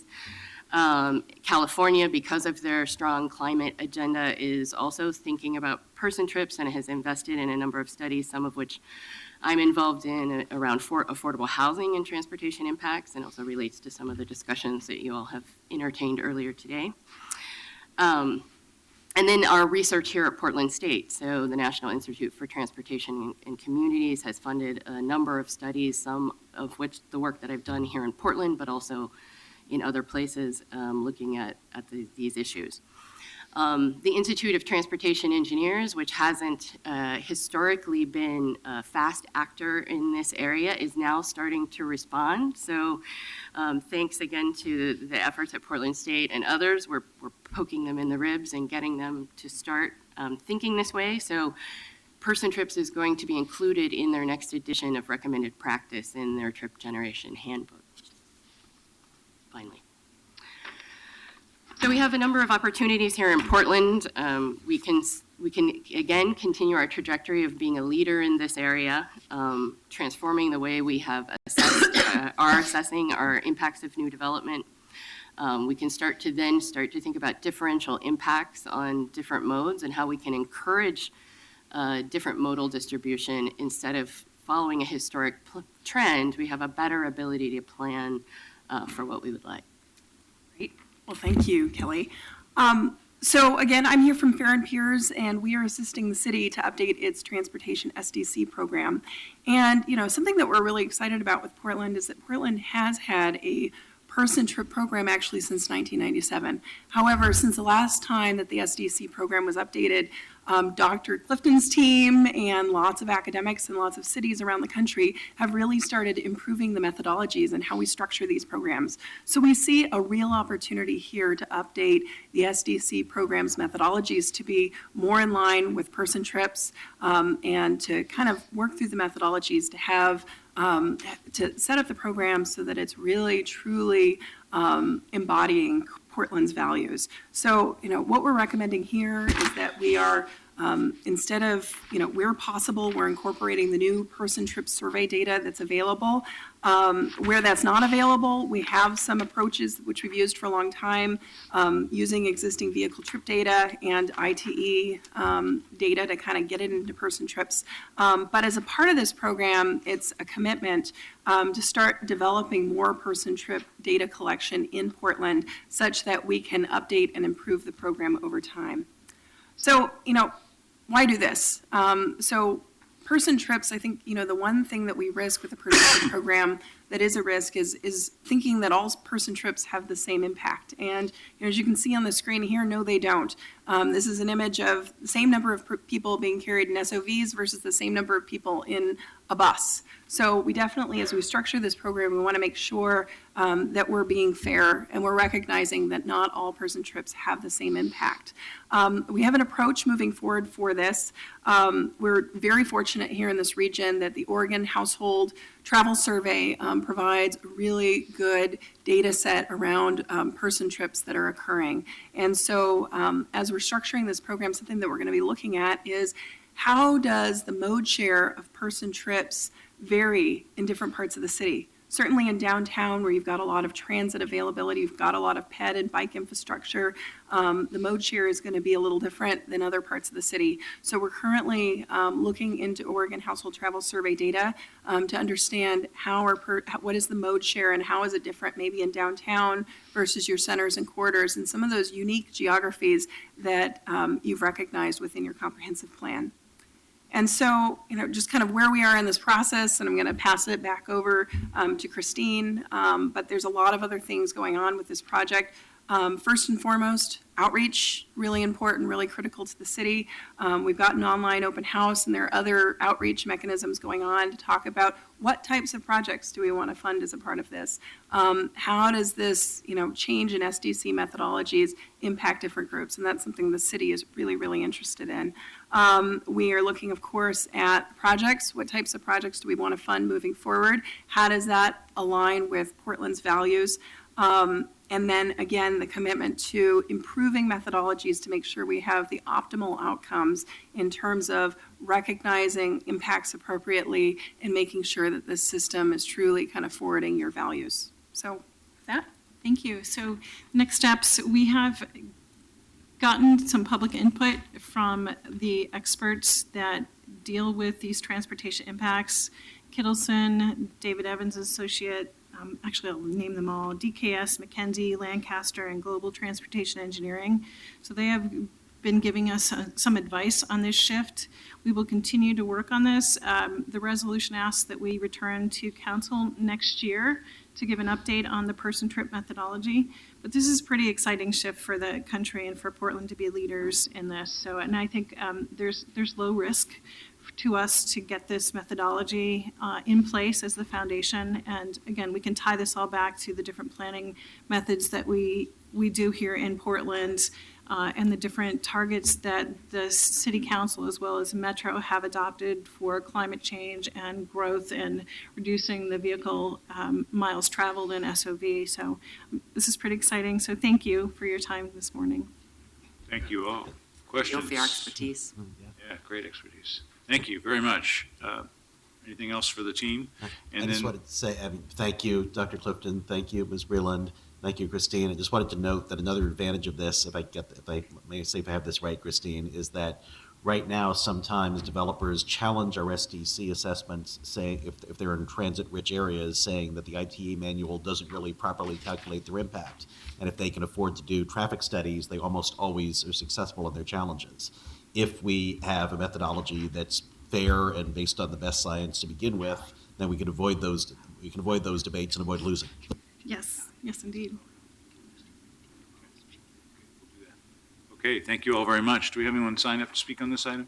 I do not have a sign-up sheet for this. Okay, anyone want to speak on this item? Then let's take action, please, on the resolution.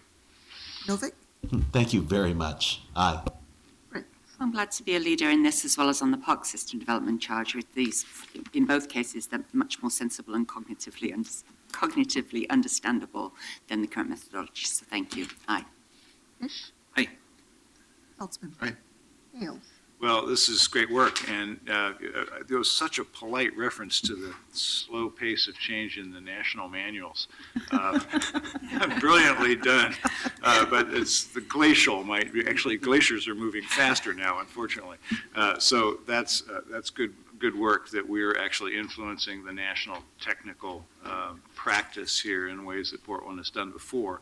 So thank you for great work. I also had the chance in my private sector career to work with Fair and Peers as a partner, and they've been real progressive and effective consultants for Portland and other places where I worked, like Salt Lake. So thank you for great work between the professional community and our own professionals in the city. This is the right way to go. Aye. Thank you very much. Okay. The 1402 is what Yes. Vote only. So 1402 we're sending back, right? Is that correct? Yeah, it has to be read, and we're taking it back to my. Let's read 1402 and do that.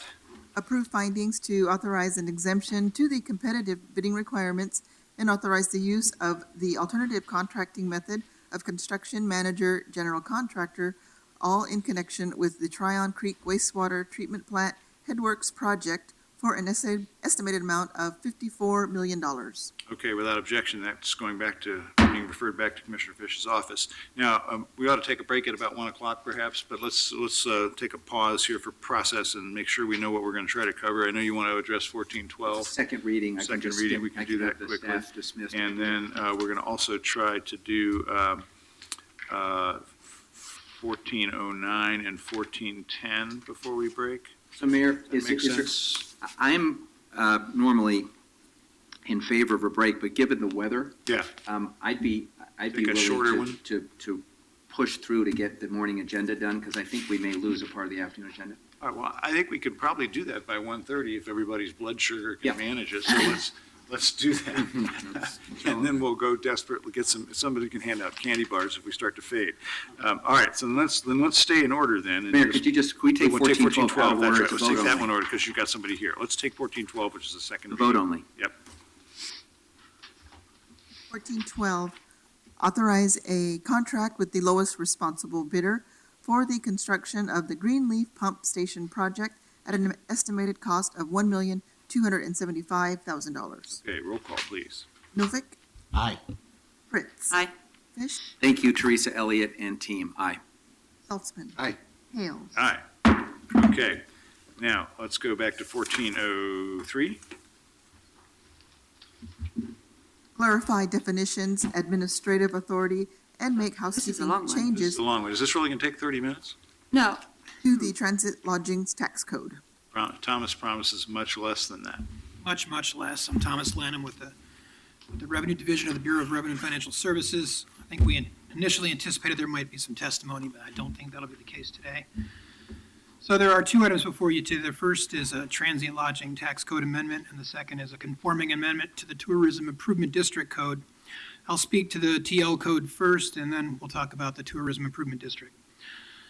The amendments before you today really accomplish four things. First, a recent ruling by the U.S. District Court in City of Portland versus HomeAway highlighted that clarifications are needed to a number of definitions in the code to better hold short-term rental websites accountable for tax and regulatory provisions in the code. The key definitions being clarified are booking agent, host, hotel, operator, rent, and room. These changes are consistent with the prior intent of the City Council in hearings related to short-term rental platforms and merely are clarifications. Second, a number of housekeeping items are cleaned up related to modernizing language and using gender-neutral phrasing. Third, some hotel operators are confused by the current mid-month due dates on their tax returns, and so these amendments would move the due date to the end of the month, and that's a very industry-friendly amendment. Fourth and last, we're clarifying the division's authority to levy presumptive taxes in instances where taxpayers refuse to file a tax return. Presumptive taxes are based on the best information available to the division absent an actual tax filing. This is authority we currently have. We just want to make it express. And turning to the Tourism Improvement District Code amendments, the changes being proposed to the TID simply mirror those that are in the TL tax code. And those changes are for conformity and ease of administration. I would specifically note that the changes being proposed to the TID do not involve tax collection obligations for short-term rental websites. And I will stop there. Okay, good enough. Thomas, thank you. Any questions? Thomas, for just, Thomas? I've been reading in the last week or two about some settlements that other cities have entered into with the short-term rental industry. And you're tracking those closely Very closely. and getting all the help you need from the city attorney's office? Absolutely. And if there are standards being set elsewhere, you'll come back to us with recommendations? I certainly will. Thank you. Thank you very much. Did anyone sign up to speak on these items, Carl? Either one? Okay, and we'll, did you read 1404 yet? Could you read that one as well?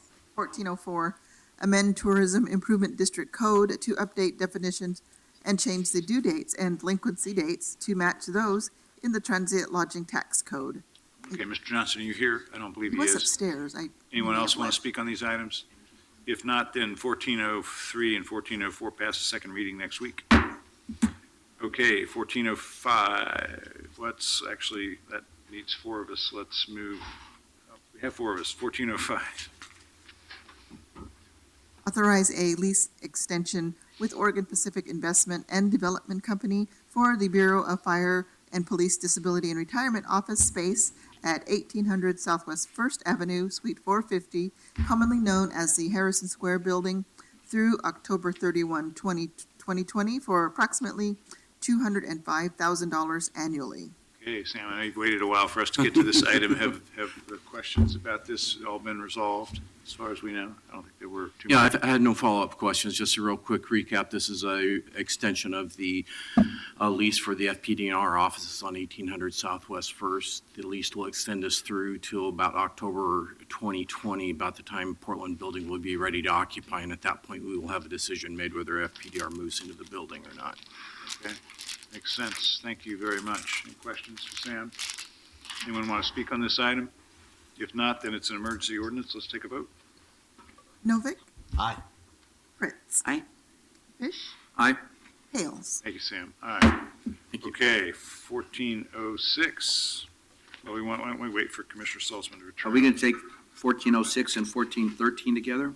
Yeah, but I think we should wait for Commissioner Salzman to come back. So let's move on to 1408. 1408, accept findings of the South Portal Partnership Plan project pertaining to proposed changes to roadway alignments of Southwest Bond Avenue, Southwest Moody Avenue, Southwest Hamilton Street, Southwest Hamilton Court, Southwest Lowell Street, and Southwest Thomas Street, and direct implementation of a plan to fund, design, and construct remaining South Waterfront Street connections. Okay, Mr. Abbey. Good morning, Mayor Hales. Andrew Abbey, South Portal Project Manager. I have some amendments that I'm going to pass out here. Okay.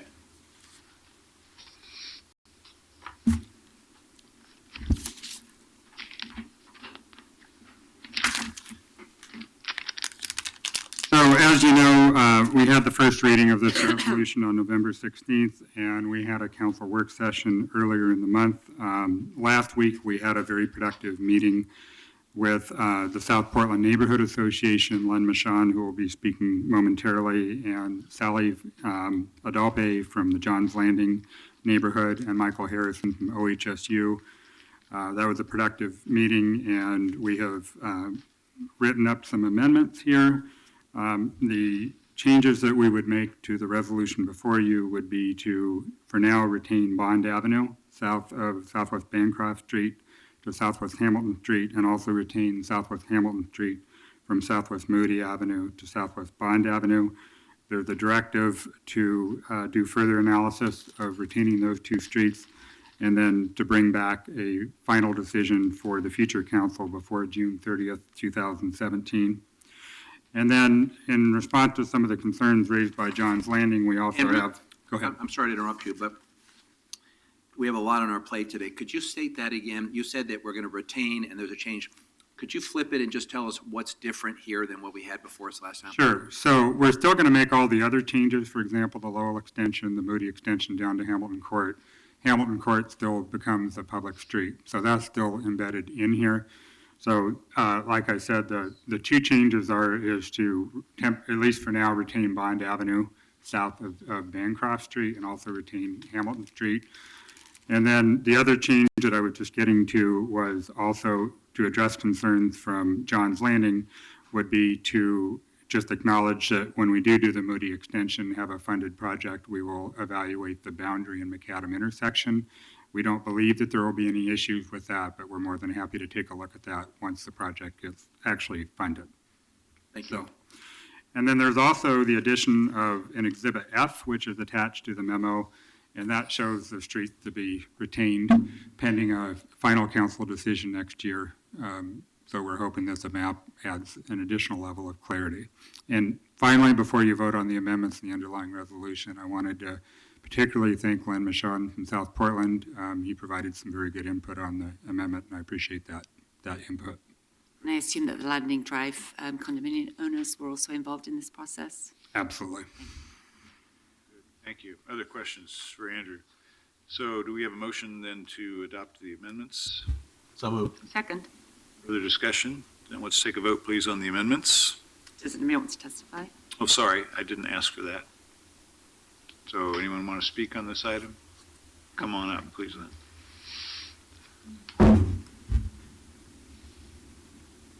Good morning. Actually, it's good afternoon. It is good afternoon. I couldn't see the clock there for a second. Welcome. Afternoon, Mr. Mayor and council members. Len Michon, South Portland Neighborhood Association President. I just wanted to make one comment with regard to the future studies that will be done with regard to Pond and Hamilton Street. And that being that I want to ensure that, and we've had discussions with Andrew, to ensure that the South Portland Neighborhood Association has a place at the table whenever there is further discussion with the landowners where those properties could be impacted with the maintenance of those two streets. So that's basically it. Okay, great. Thanks for your help on this. Thank you. Thank you. Okay, then this is this a resolution? Sorry. So we can act on this, right? This is accepting the findings.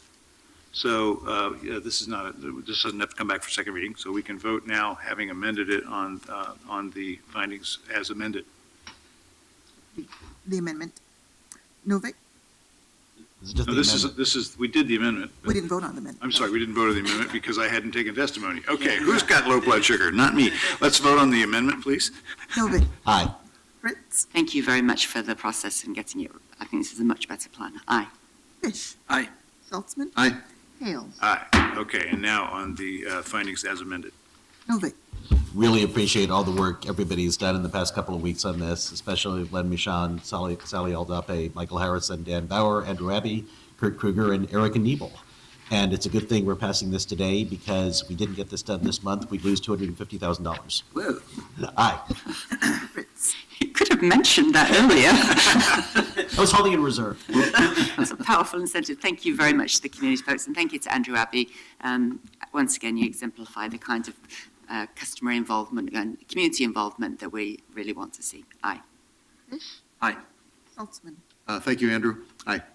Hales? Well, I appreciate the good work on this. Appreciate Exhibit F, formalizing and institutionalizing the street plan as amended. I'm a little fussy on that subject. I was starting to organize things in my office for my end of term and found a photograph of Vic Rhodes standing in front of a streetcar. And so in Vic's honor, this is a better plan than we drew on a bar napkin, but it was what we had in mind. Aye. Thank you. Okay, let's Back to 1406. go back to 1406 and its companion, since Commissioner Saltzman is here. 1406 and 1413, right? Yes. Could you read those two together? 1406, authorize financing not expected to exceed $51 million for an affordable housing project known as the Ellington Apartments. And 1413, authorize the purchase of certain real property located at 1610 Northeast 66th Avenue at a price not to exceed $47 million for affordable rental housing. Okay, Commissioner Saltzman, anything further before we vote on these? No, I think we discussed these last week and ready to vote. Okay, let's do, please. Novick? Aye. Fritz? Well, it was very helpful to have the extra week to get our questions answered. As Commissioner Fish noted at the hearing, that since we are performing the functions of the Oversight Committee, I appreciate the extra diligence of all of my colleagues as well as your staff in Housing Bureau. This is a phenomenal purchase, and I'm very proud to support it. Aye. Fish? Yes, I want to echo what Commissioner Fritz just said. We had a chance last week to have a hearing. Thank you, Dan and Kurt, for the follow-up briefing that I got and all the questions that were answered. And I think it's important to note that, in fact, none of the bond proceeds are being authorized as currently, or will be invested currently in this purchase agreement. That in fact, other funds are being used, and the bond proceeds will be presumably applied next summer, which does give us another bite at the apple where the Oversight Committee can review and bless this transaction. But this is an example of being opportunistic and striking when there is something in front of us. And I'm persuaded that if we didn't seize this opportunity, a lot of people would be hurt. So thank you, Dan, for leading this effort. Thank you, Director Krieger and your team for explaining it. And I feel that I have sufficient information to enthusiastically support this acquisition. Aye. Saltzman? Well, I'm also very excited about this acquisition. It is, I think it's fitting. Maybe we should have had more time, but the real estate market doesn't allow us more time. We have to be opportunistic and act to acquire these 263 units of affordable housing on 11 acres of property in relatively inner northeast Portland. It will prevent displacement of the residents, and it will also assure for the long term, we have affordable houses or affordable apartments in this particular parcel, and I think it's a great buy. And as Commissioner Fish said, we won't actually expend bond money till much later, so there is time to get the oversight committee up and running, the bond oversight committee up and running, and to get their input on this decision. But it's an outstanding purchase, in my opinion. Aye. Hales? Well, when we declared a state of housing emergency 14 months ago, this is the kind of thing we hoped for, and thanks to your leadership, Commissioner Saltzman. Here we are in 1 week having been recognized for accomplishing the goal of being the first West Coast city to end veterans' homelessness on a numerical basis. Of course, there are more homeless veterans all the time, but we're housing them faster than they're becoming unhoused. And we've housed 1,294 of them. And now we've acted on inclusionary zoning, something that was simply a hope at that point, and put serious money into housing preservation, all in a good week's work. Thank you very much for your leadership. Aye. Okay, let's vote on the companion item then, 1413. Novick? Aye. Fritz? Aye. Fish? I can't support this ordinance. One thing I did want to add is that we hear from our critics sometimes about the relative benefits of new construction and preservation. This is an example, a very big example of the benefits of preserving existing housing, and it is a unique parcel of land. Aye. Saltzman? Aye. Hales? Aye. Okay, let's see, we now are at 1409, correct? Yes, we are. Adopt the open and accountable elections policy by adding City Code, Chapter 2.16. Mr. Fritz, anything before we take a vote on this idea of yours? No, thanks. Roll call, please. Novick? Very pleased to support this as part of our agenda, progressive agenda to remember for December.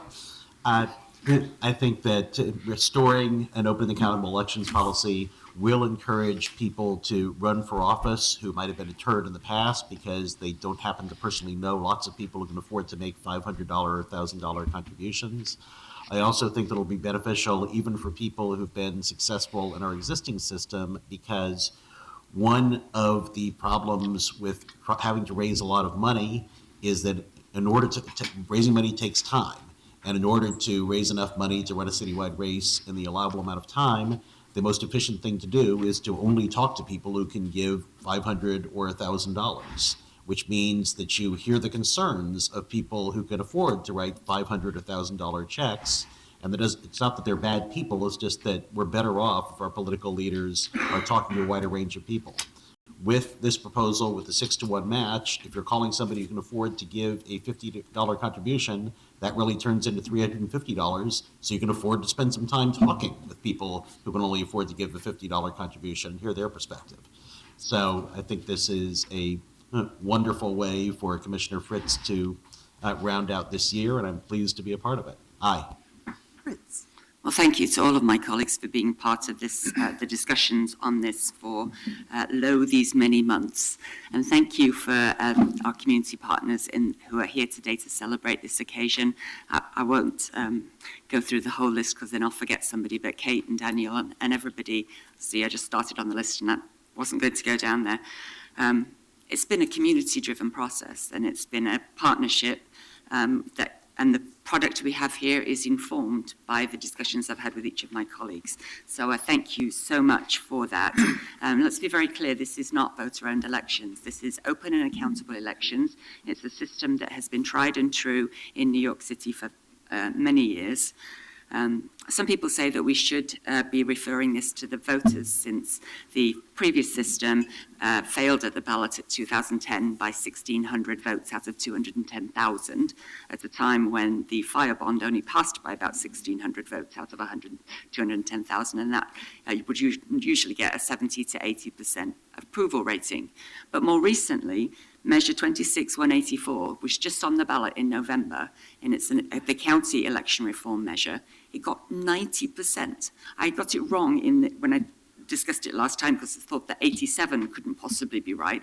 90% support. So while we would spend hundreds of thousands of dollars of city taxpayers' money to put it on the ballot, it just doesn't make any sense. We've voted on many other things on this council. Every year we allocate over $400 million of general fund money to things that we believe are important and which the citizens want. And so this is really no different from that, because it's coming from the existing general fund. It's not like the construction excise tax, which we passed as a council without referring it, and that cost is extra for some of our community.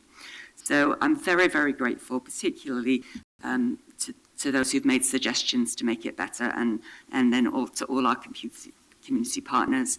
Thank you to Cristina Nieves, my policy advisor, who's currently in Chile with her family. We rejoiced greatly last week. Thank you also to Tim Crail, my chief of staff, who's been working on this since he first was my treasurer in 2005 of the voter-owned election system, did the same in 2008, and has been working with me ever since.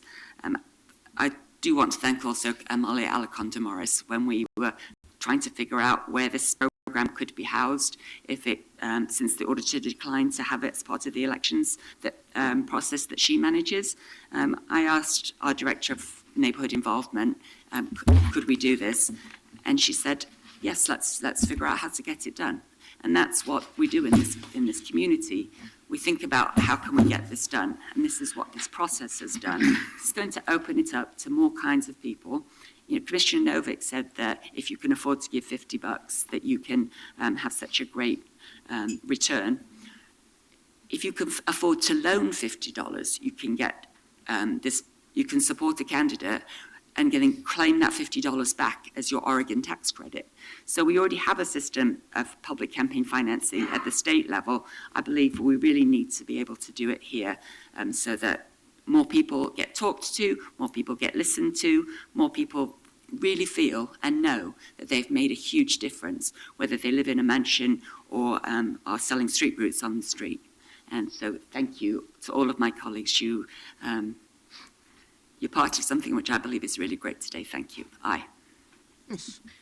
I want to start by thanking my colleague, Commissioner Fritz, for her hard work developing this proposal. And I appreciate that for you, Amanda, this is the issue. And I want to thank all the public interest groups that helped to shape this proposal. If I were king for a day, I would overturn Citizens United, shine a light on all the dark money in our elections, and amend the Constitution, state and federal, to limit campaign contributions. But none of these issues will be resolved anytime soon. Today, I cannot support this proposal for one fundamental reason. In 2010, we asked voters for permission to continue the voter-owned elections program. The Yes campaign outspent the No campaign 5-1 and still lost. The public was asked, the public spoke, and the program was repealed. Under these circumstances, I'm just not comfortable taking taxpayer money to fund my own campaign without their permission. I offered an amendment to refer this to the voters. Actually, Dan offered it in my stead, and it failed. Referring big questions like this to the voters is routine, not the exception. During my 8 years on the council, we've referred the arts tax, the gas tax, the parks bond, the housing bond, the marijuana tax. I think we've even referred the children's levy twice. In each of these instances, I think we strengthened the cause by referring it. I strongly believe in the concept of reform, but I fear, respectfully, that by bypassing the voters, a well-intentioned proposal to strengthen public trust could instead end up undermining it. Without a referral, I cannot support this proposal. I vote no. Holtzman. No. Hills. Fritz, you started talking about this with your colleagues in thoughtful, earnest discussion before the national election, well before it, of course. And we just talked earlier today about ways in which Portland is proving itself to be a good place and different at a time where we wonder about our country. And now that's especially true with respect to this piece of work. Is it perfect? No, we'll find out. It's good, and it's much better than the previous mechanism, I believe. So thank you for good craftsmanship. But more importantly, thank you for reinforcing a value here in Portland that our politics should be legitimate and open at a time when our national politics have been manipulated by a foreign power and where the majority didn't rule. People might wonder, why bother to participate? And I hope we all don't have that instinct, but instead to say, no, let's participate even more. And here in Portland, let new people come forward and run for office. Let everyone have the opportunity to compete on a fair playing field to lead the city. And let's keep it clean and open and available for everybody to be a good citizen of our city. So thank you. This is a good day and a good piece of work. Aye. Thank you very much. Okay. You're here. You're here. Thank you, Amanda. Okay, 1410. Create a local improvement district to construct park improvements in the Portland Open Space Sequence Local Improvement District in partnership with the Halpern Landscape Conservancy. All right. I understand we have some amendments, and we have our team here to explain where we are. Thank you. Good morning, maybe it's good afternoon now. Mayor Hales, I'm Andrew Abbey, Local Improvement District Administrator. Joining me is Sandra Bertzow from the Portland Parks and Recreation. I have some amendments to offer up to you that I just passed out. So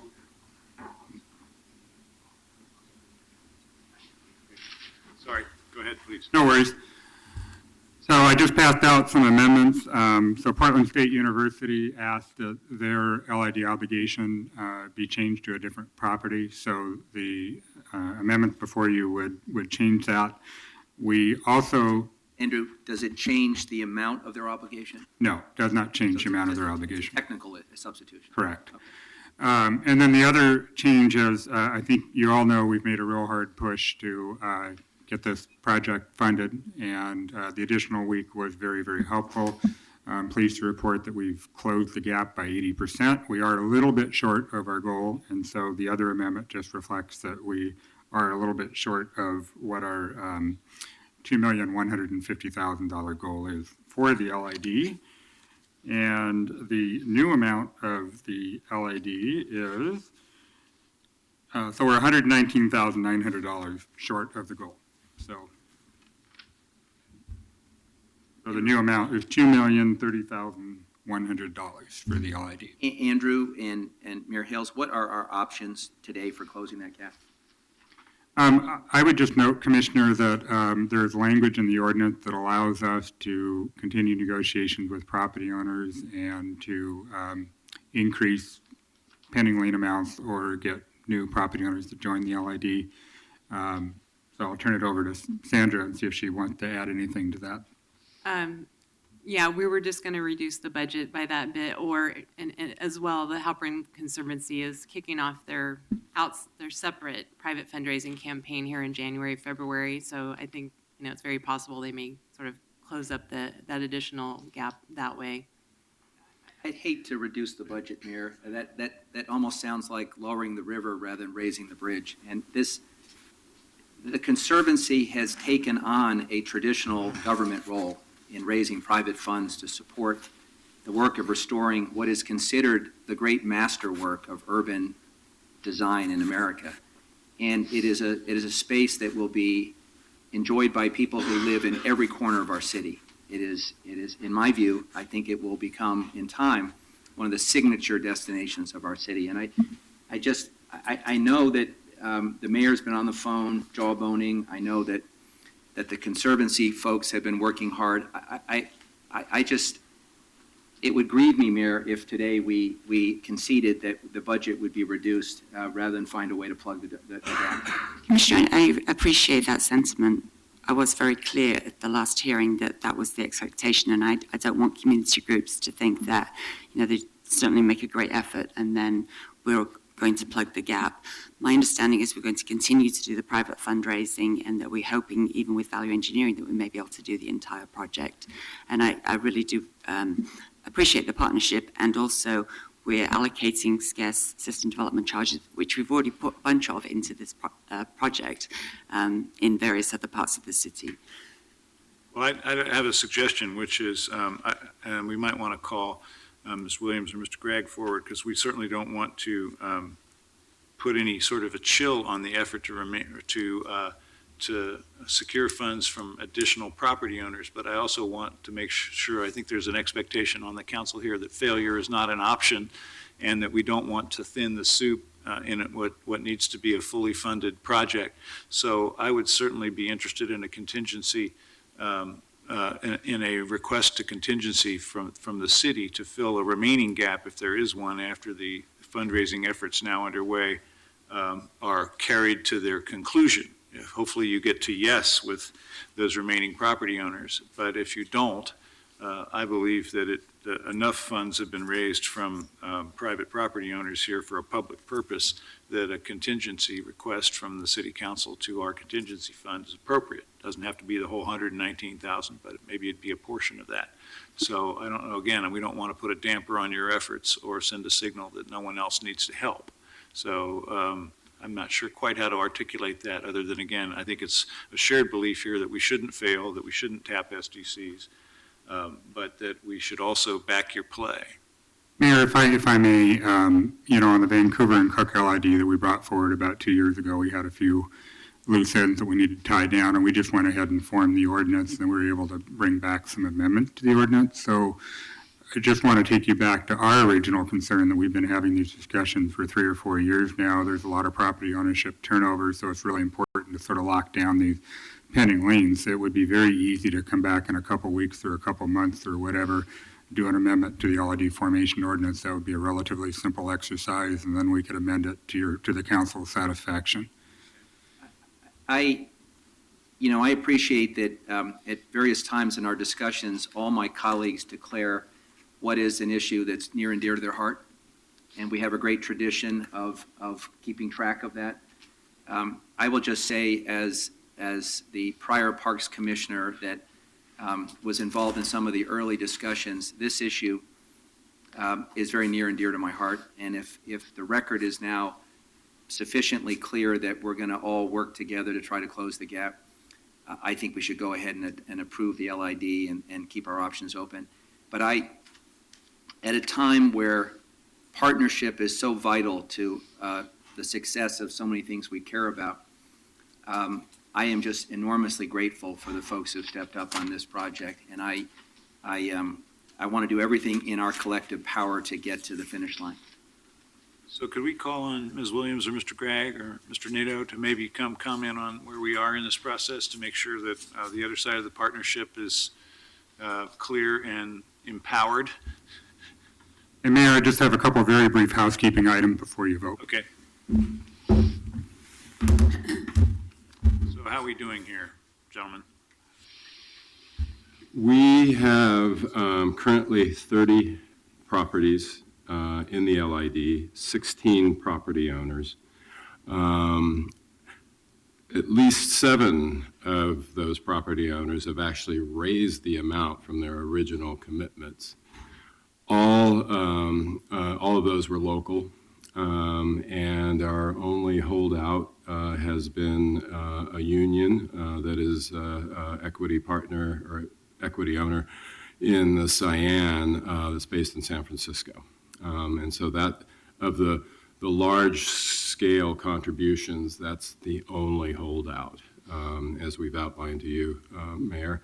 And you've made the heroic effort to try to reach them, but they are not interested in playing, apparently. We're still working some other angles to try to put some pressure on them from above, but Can we we'll see. transfer the property back to Gertie Needland and have them do the contribution and then be done, hold it in abeyance? Yeah, it's really one of those questions, is, what they asked us was, how do we justify this to our shareholders? And apparently we didn't make a successful argument. So in a normal local improvement district, even if if some of the property owners are unhappy about it, if there's a certain amount of agreement, it becomes a lien. I know that you've wanted to keep this as a completely voluntary program, but I'll be asking Mr. Abbey later when he comes back, is that even an option in this part? Because in addition to my concern about other dollars being needed for elsewhere, if I was a property owner who had paid up, I would be jolly miffed that somebody else didn't and then got bailed out by the city. You want to take that? I'm with you. I mean, honestly, Yeah, I mean, oh, sorry. it's the great problem of the free rider. And when you're free rider in economics, when they're an asset manager, basically bureaucrat in San Francisco, and they're planning on selling this thing in 2 or 3 or 4 years at a profit to take the profits for a perfectly legitimate pension fund cause. I mean, but they don't, even the mayor can't persuade them that here's this project that is going to add value to the property and help them realize the profit that they want in 3 or 4 years. So I have no problem with it. But because I don't know what else we can do other than, I mean, it's really going to be time consuming if we have to start going after every small property on that list. I mean, I just don't think we've got the horsepower in our little group to do it. You said it's a union that owns the share in the Sian. So I would certainly be willing, as a current union member myself, to see if we could enlist some of the, I'd like to talk with you about which one, because one of the principles that we have in Oregon is that there are no freeloaders and that you have to pay fair share, even if you don't want to actually be in the union. So I think that we should maybe approach it from a labor standpoint, that this is their fair share. So perhaps making this mandatory for the remaining property owners would be the appropriate amendment for the council to consider? That's your step. I mean, we would. You can give us a recommendation. Well, let me put it this way. They sit on Petty Grove Park. They have an absolute benefit from this project. So I would be in favor of doing that. Okay. Thank you very much. I think that's what we need to know.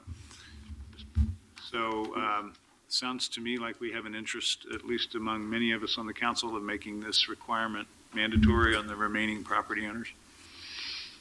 What does that mean, Andrew, if we wanted to go that route? So Mayor Hales, we certainly have the ability to come back and amend the ordinance after the fact. We certainly have provided the means of notification as required by city code that this hearing would be held. We did not do a mail notification because we didn't contemplate a pending lien for Cyan. But if it meets with the pleasure of the council and you want to direct an additional amendment to the amendment that I put forth to you, we can certainly do that and direct that there be an amendment. Let me ask you a question. If we make such an amendment and we set this over for a final vote next week, would that satisfy any procedural issues we have to worry about? My main recommendation, Commissioner, is I don't like doing LIDs on emergency clause basis. So if you're going to set this over to the 21st, that's fine. I just would want to make. We'd adopt the amendment Adopt today. the amendment and take the vote next week. You could do that. Does that ensure good process? Yeah, you just want to make sure you have a week between making the amendment and doing the final vote. Or we could just pass it today and then with the direction, please explore this and we can come back and amend it. You would pass the amendment Amend today, it but then you now would and- take the vote 1 week from today. Okay. End it now. Mayor, why don't you make an amendment? I move that we make that amendment imposing the LID obligation on the remaining property owner or owners as needed to close the gap. And then I need Karen or Bob to remind me what the property address is in question. Property address. We'll get that I'll second the amendment. Get that and add it to the record. Okay, so I understand everybody's clear on the intent here that we will add that remaining property owner to the LID by this action. Correct, and we're doing that today, right, and taking a vote? The amendment The today, amendment. we'll adopt the amendment today, and it will come back for final action next week. Okay, so I want to just walk through my memo so everything is clear here. So we're going to do the Cyan amendment. We are going to keep, I'm looking at page 2 of my staff memo dated December 13th. We're going to keep item number 1. We're not going to keep item number 2. Right, because it's going to go up. Right. And then we are going to keep item number 3. We're not going to keep item number 4. Number 5 is the map, and so we're going to further update the map to reflect the Cyan property being shown in Exhibit B. So Exhibit B, rather than being replaced with what's attached here, will be replaced by another updated map that will include the Cyan property. And then Exhibit C, the item number 6 will no longer apply because the budget will still be $2,150,000. Item number 7 on my memo, we are going to keep the first part that talks about 310 Southwest Lincoln Street going away and being replaced with 1600 Southwest 4th Avenue for PSU. The second sentence is amended to say that we will strike the additional petition support, and I will provide a new Exhibit E reflecting these amendments. And then Exhibit F, item number 8 stays. And then we are going to keep item number 9 in my memo. So I didn't mean to take up so much of your time, but I wanted the record to be clear. That was a tour de force. So Commissioner Fish moves, and I second that package of technical amendments that are And then we'll necessary take to up the make other this true. amendment. Okay, so let's vote, please, on the amendments as just reviewed, and then we'll see if anyone wants to testify on this item. Aye. Aye. Commissioner Fritz, thank you for suggesting a very artful compromise here. Aye. Hales. Aye. Okay, so anything further that we need to do? Yeah, so really quick, I know you've had a really long day, but I promised Wells Fargo I would do this. So this is not reflected in the ordinance, but Wells Fargo wanted to make it really clear that their intent was to satisfy their obligation in such a way that it wasn't passed through their tenants. So there will be a follow-up where the city attorney will approve as to form an agreement that I've drafted with Wells Fargo. I won't get into all the technical details, but they're going to provide the funding for the LID in such a way that doesn't get passed on to the tenants. What I really want to point out is the incredible generosity of Wells Fargo, because what Wells Fargo said in their letter, and you have a copy of this dated December 6th, is that even if council for some reason were not to pass this LID, that the city of Portland could keep their $175,700 contribution and use it for another purpose to be mutually negotiated between the city of Portland and Wells Fargo. So that certainly appears to be a moot item right now, but I just really wanted to point out how collaborative Wells Fargo has been. Great. And then last but not least, and this concludes my remarks, I would be remiss if I didn't acknowledge that we have 2 council members here for whom this will be their last LID vote. And I just simply wanted to point out that assuming that Southwest 47th Avenue LID gets approved in January, that this will be the 10th local improvement district that we have moved forward in the past 4 years. And I particularly wanted to recognize Mayor Hales and Commissioner Saltzman, who redesigned the LID process prior to my tenure. I just don't think we could have contemplated that someday we'd be using an LID to fund park improvements. So I really wanted to acknowledge that, as well as Commissioner Fish for nominating me for this LID, and Commissioner Fritz for your confidence in moving this forward, and Commissioner Novak, your steadfast support for LIDs over the past 4 years. So if you have any other questions, I'm happy to answer them, but otherwise I think you're ready to take a vote next week on the ordinance as amended. Okay, anyone want to testify today before we do? I did have, Mr. Johnson, Charles Johnson. I don't believe he's here. Andrew, thank you very much. Back at you. You know, the good policymaking that gets done here is supported by professionals that make that possible. So thank you. Thank you. Very much. I just have a question for add the remaining property. Was that updated in the memo too, or is that separate amendment? 'Cause Carla, I'm going to send you an updated memo. It was updated in the memo. Yeah, I will send you an updated memo that will reflect it. The attorney has a question. Okay, so there were two, it was a separate motion though, so it will be in the future memo, so they don't need to vote again? I guess I Yes, heard because- two motions, one to adopt the technical memo and one to add the remaining Let's property. make- vote on it let's as well, make just that to be clear. emphatic. Yeah, I think we have adopted the technical memo, but not the actual Yeah, I think a addition. vote So would let's be- vote on the addition then, Thank please. And that's the same motion by the mayor and second by Fish. Correct. Okay. Novick? Aye. Fritz? Virtuous unions that I know would be very supportive of this LID. Thank you. Aye. Fish? Aye. Hales? This may be a case where we're making someone wealthier over their objections, but it's the right thing to do. Aye. We have one more matter. Thank you all for good work. This comes back on second reading for simply a roll call vote next week. It's done. Thank you. All right, one more item this afternoon, and that's 1411. Authorize an application to Oregon Office of Emergency Management for a hazard mitigation grant program, grant in the amount of up to $2,500,000 for Johnson Creek floodplain acquisition. Commissioner Fish. Colleagues, the hour is late. We have Janet Anderson with us today. I'm going to just read the introductory remarks. I think this is all that you're going to need, and we'll take questions. The December 2015 storm resulted in presidential disaster declaration for approximately 12 Oregon counties, including Multnomah County. Because of the disaster declaration, grant funds are available for projects that will reduce impacts from future floods. The Bureau of Environmental Services is seeking grant funds to purchase property in flood-prone areas that can be converted to restoration sites. The State Office of Oregon Office of Emergency Management is facilitating the grant application process. Approximately $8 million is available statewide. Properties that meet the criteria can be acquired with 75% of the cost covered by FEMA. BES has identified and reached out to approximately 20 property owners in our Johnson Creek Willing Seller target area that might be candidates for the Hazard Mitigation Grant Program funding.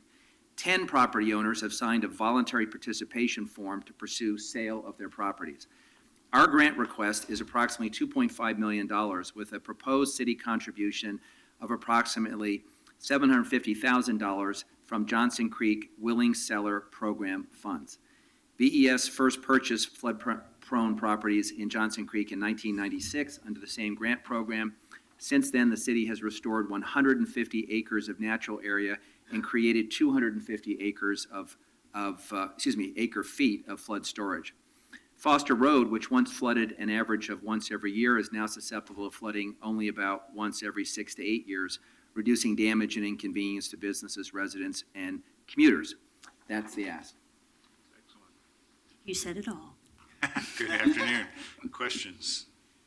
Anything else you need to add to that fine presentation? No, thanks for pushing through the agenda. Thank you very much. Okay, anyone want to speak on this item? If not, it is an emergency ordinance. Let's take a vote. Aye. Fritz? Aye. Fish? Thank you for your good work. Hales? I was at a resiliency discussion among West Coast mayors yesterday, and this is an example of how we've done it well here in Portland, and other places might do well to emulate. Aye. Okay, we're recessed for 40 minutes until 2 p.m. Wow. Okay. Good morning. Quite a morning.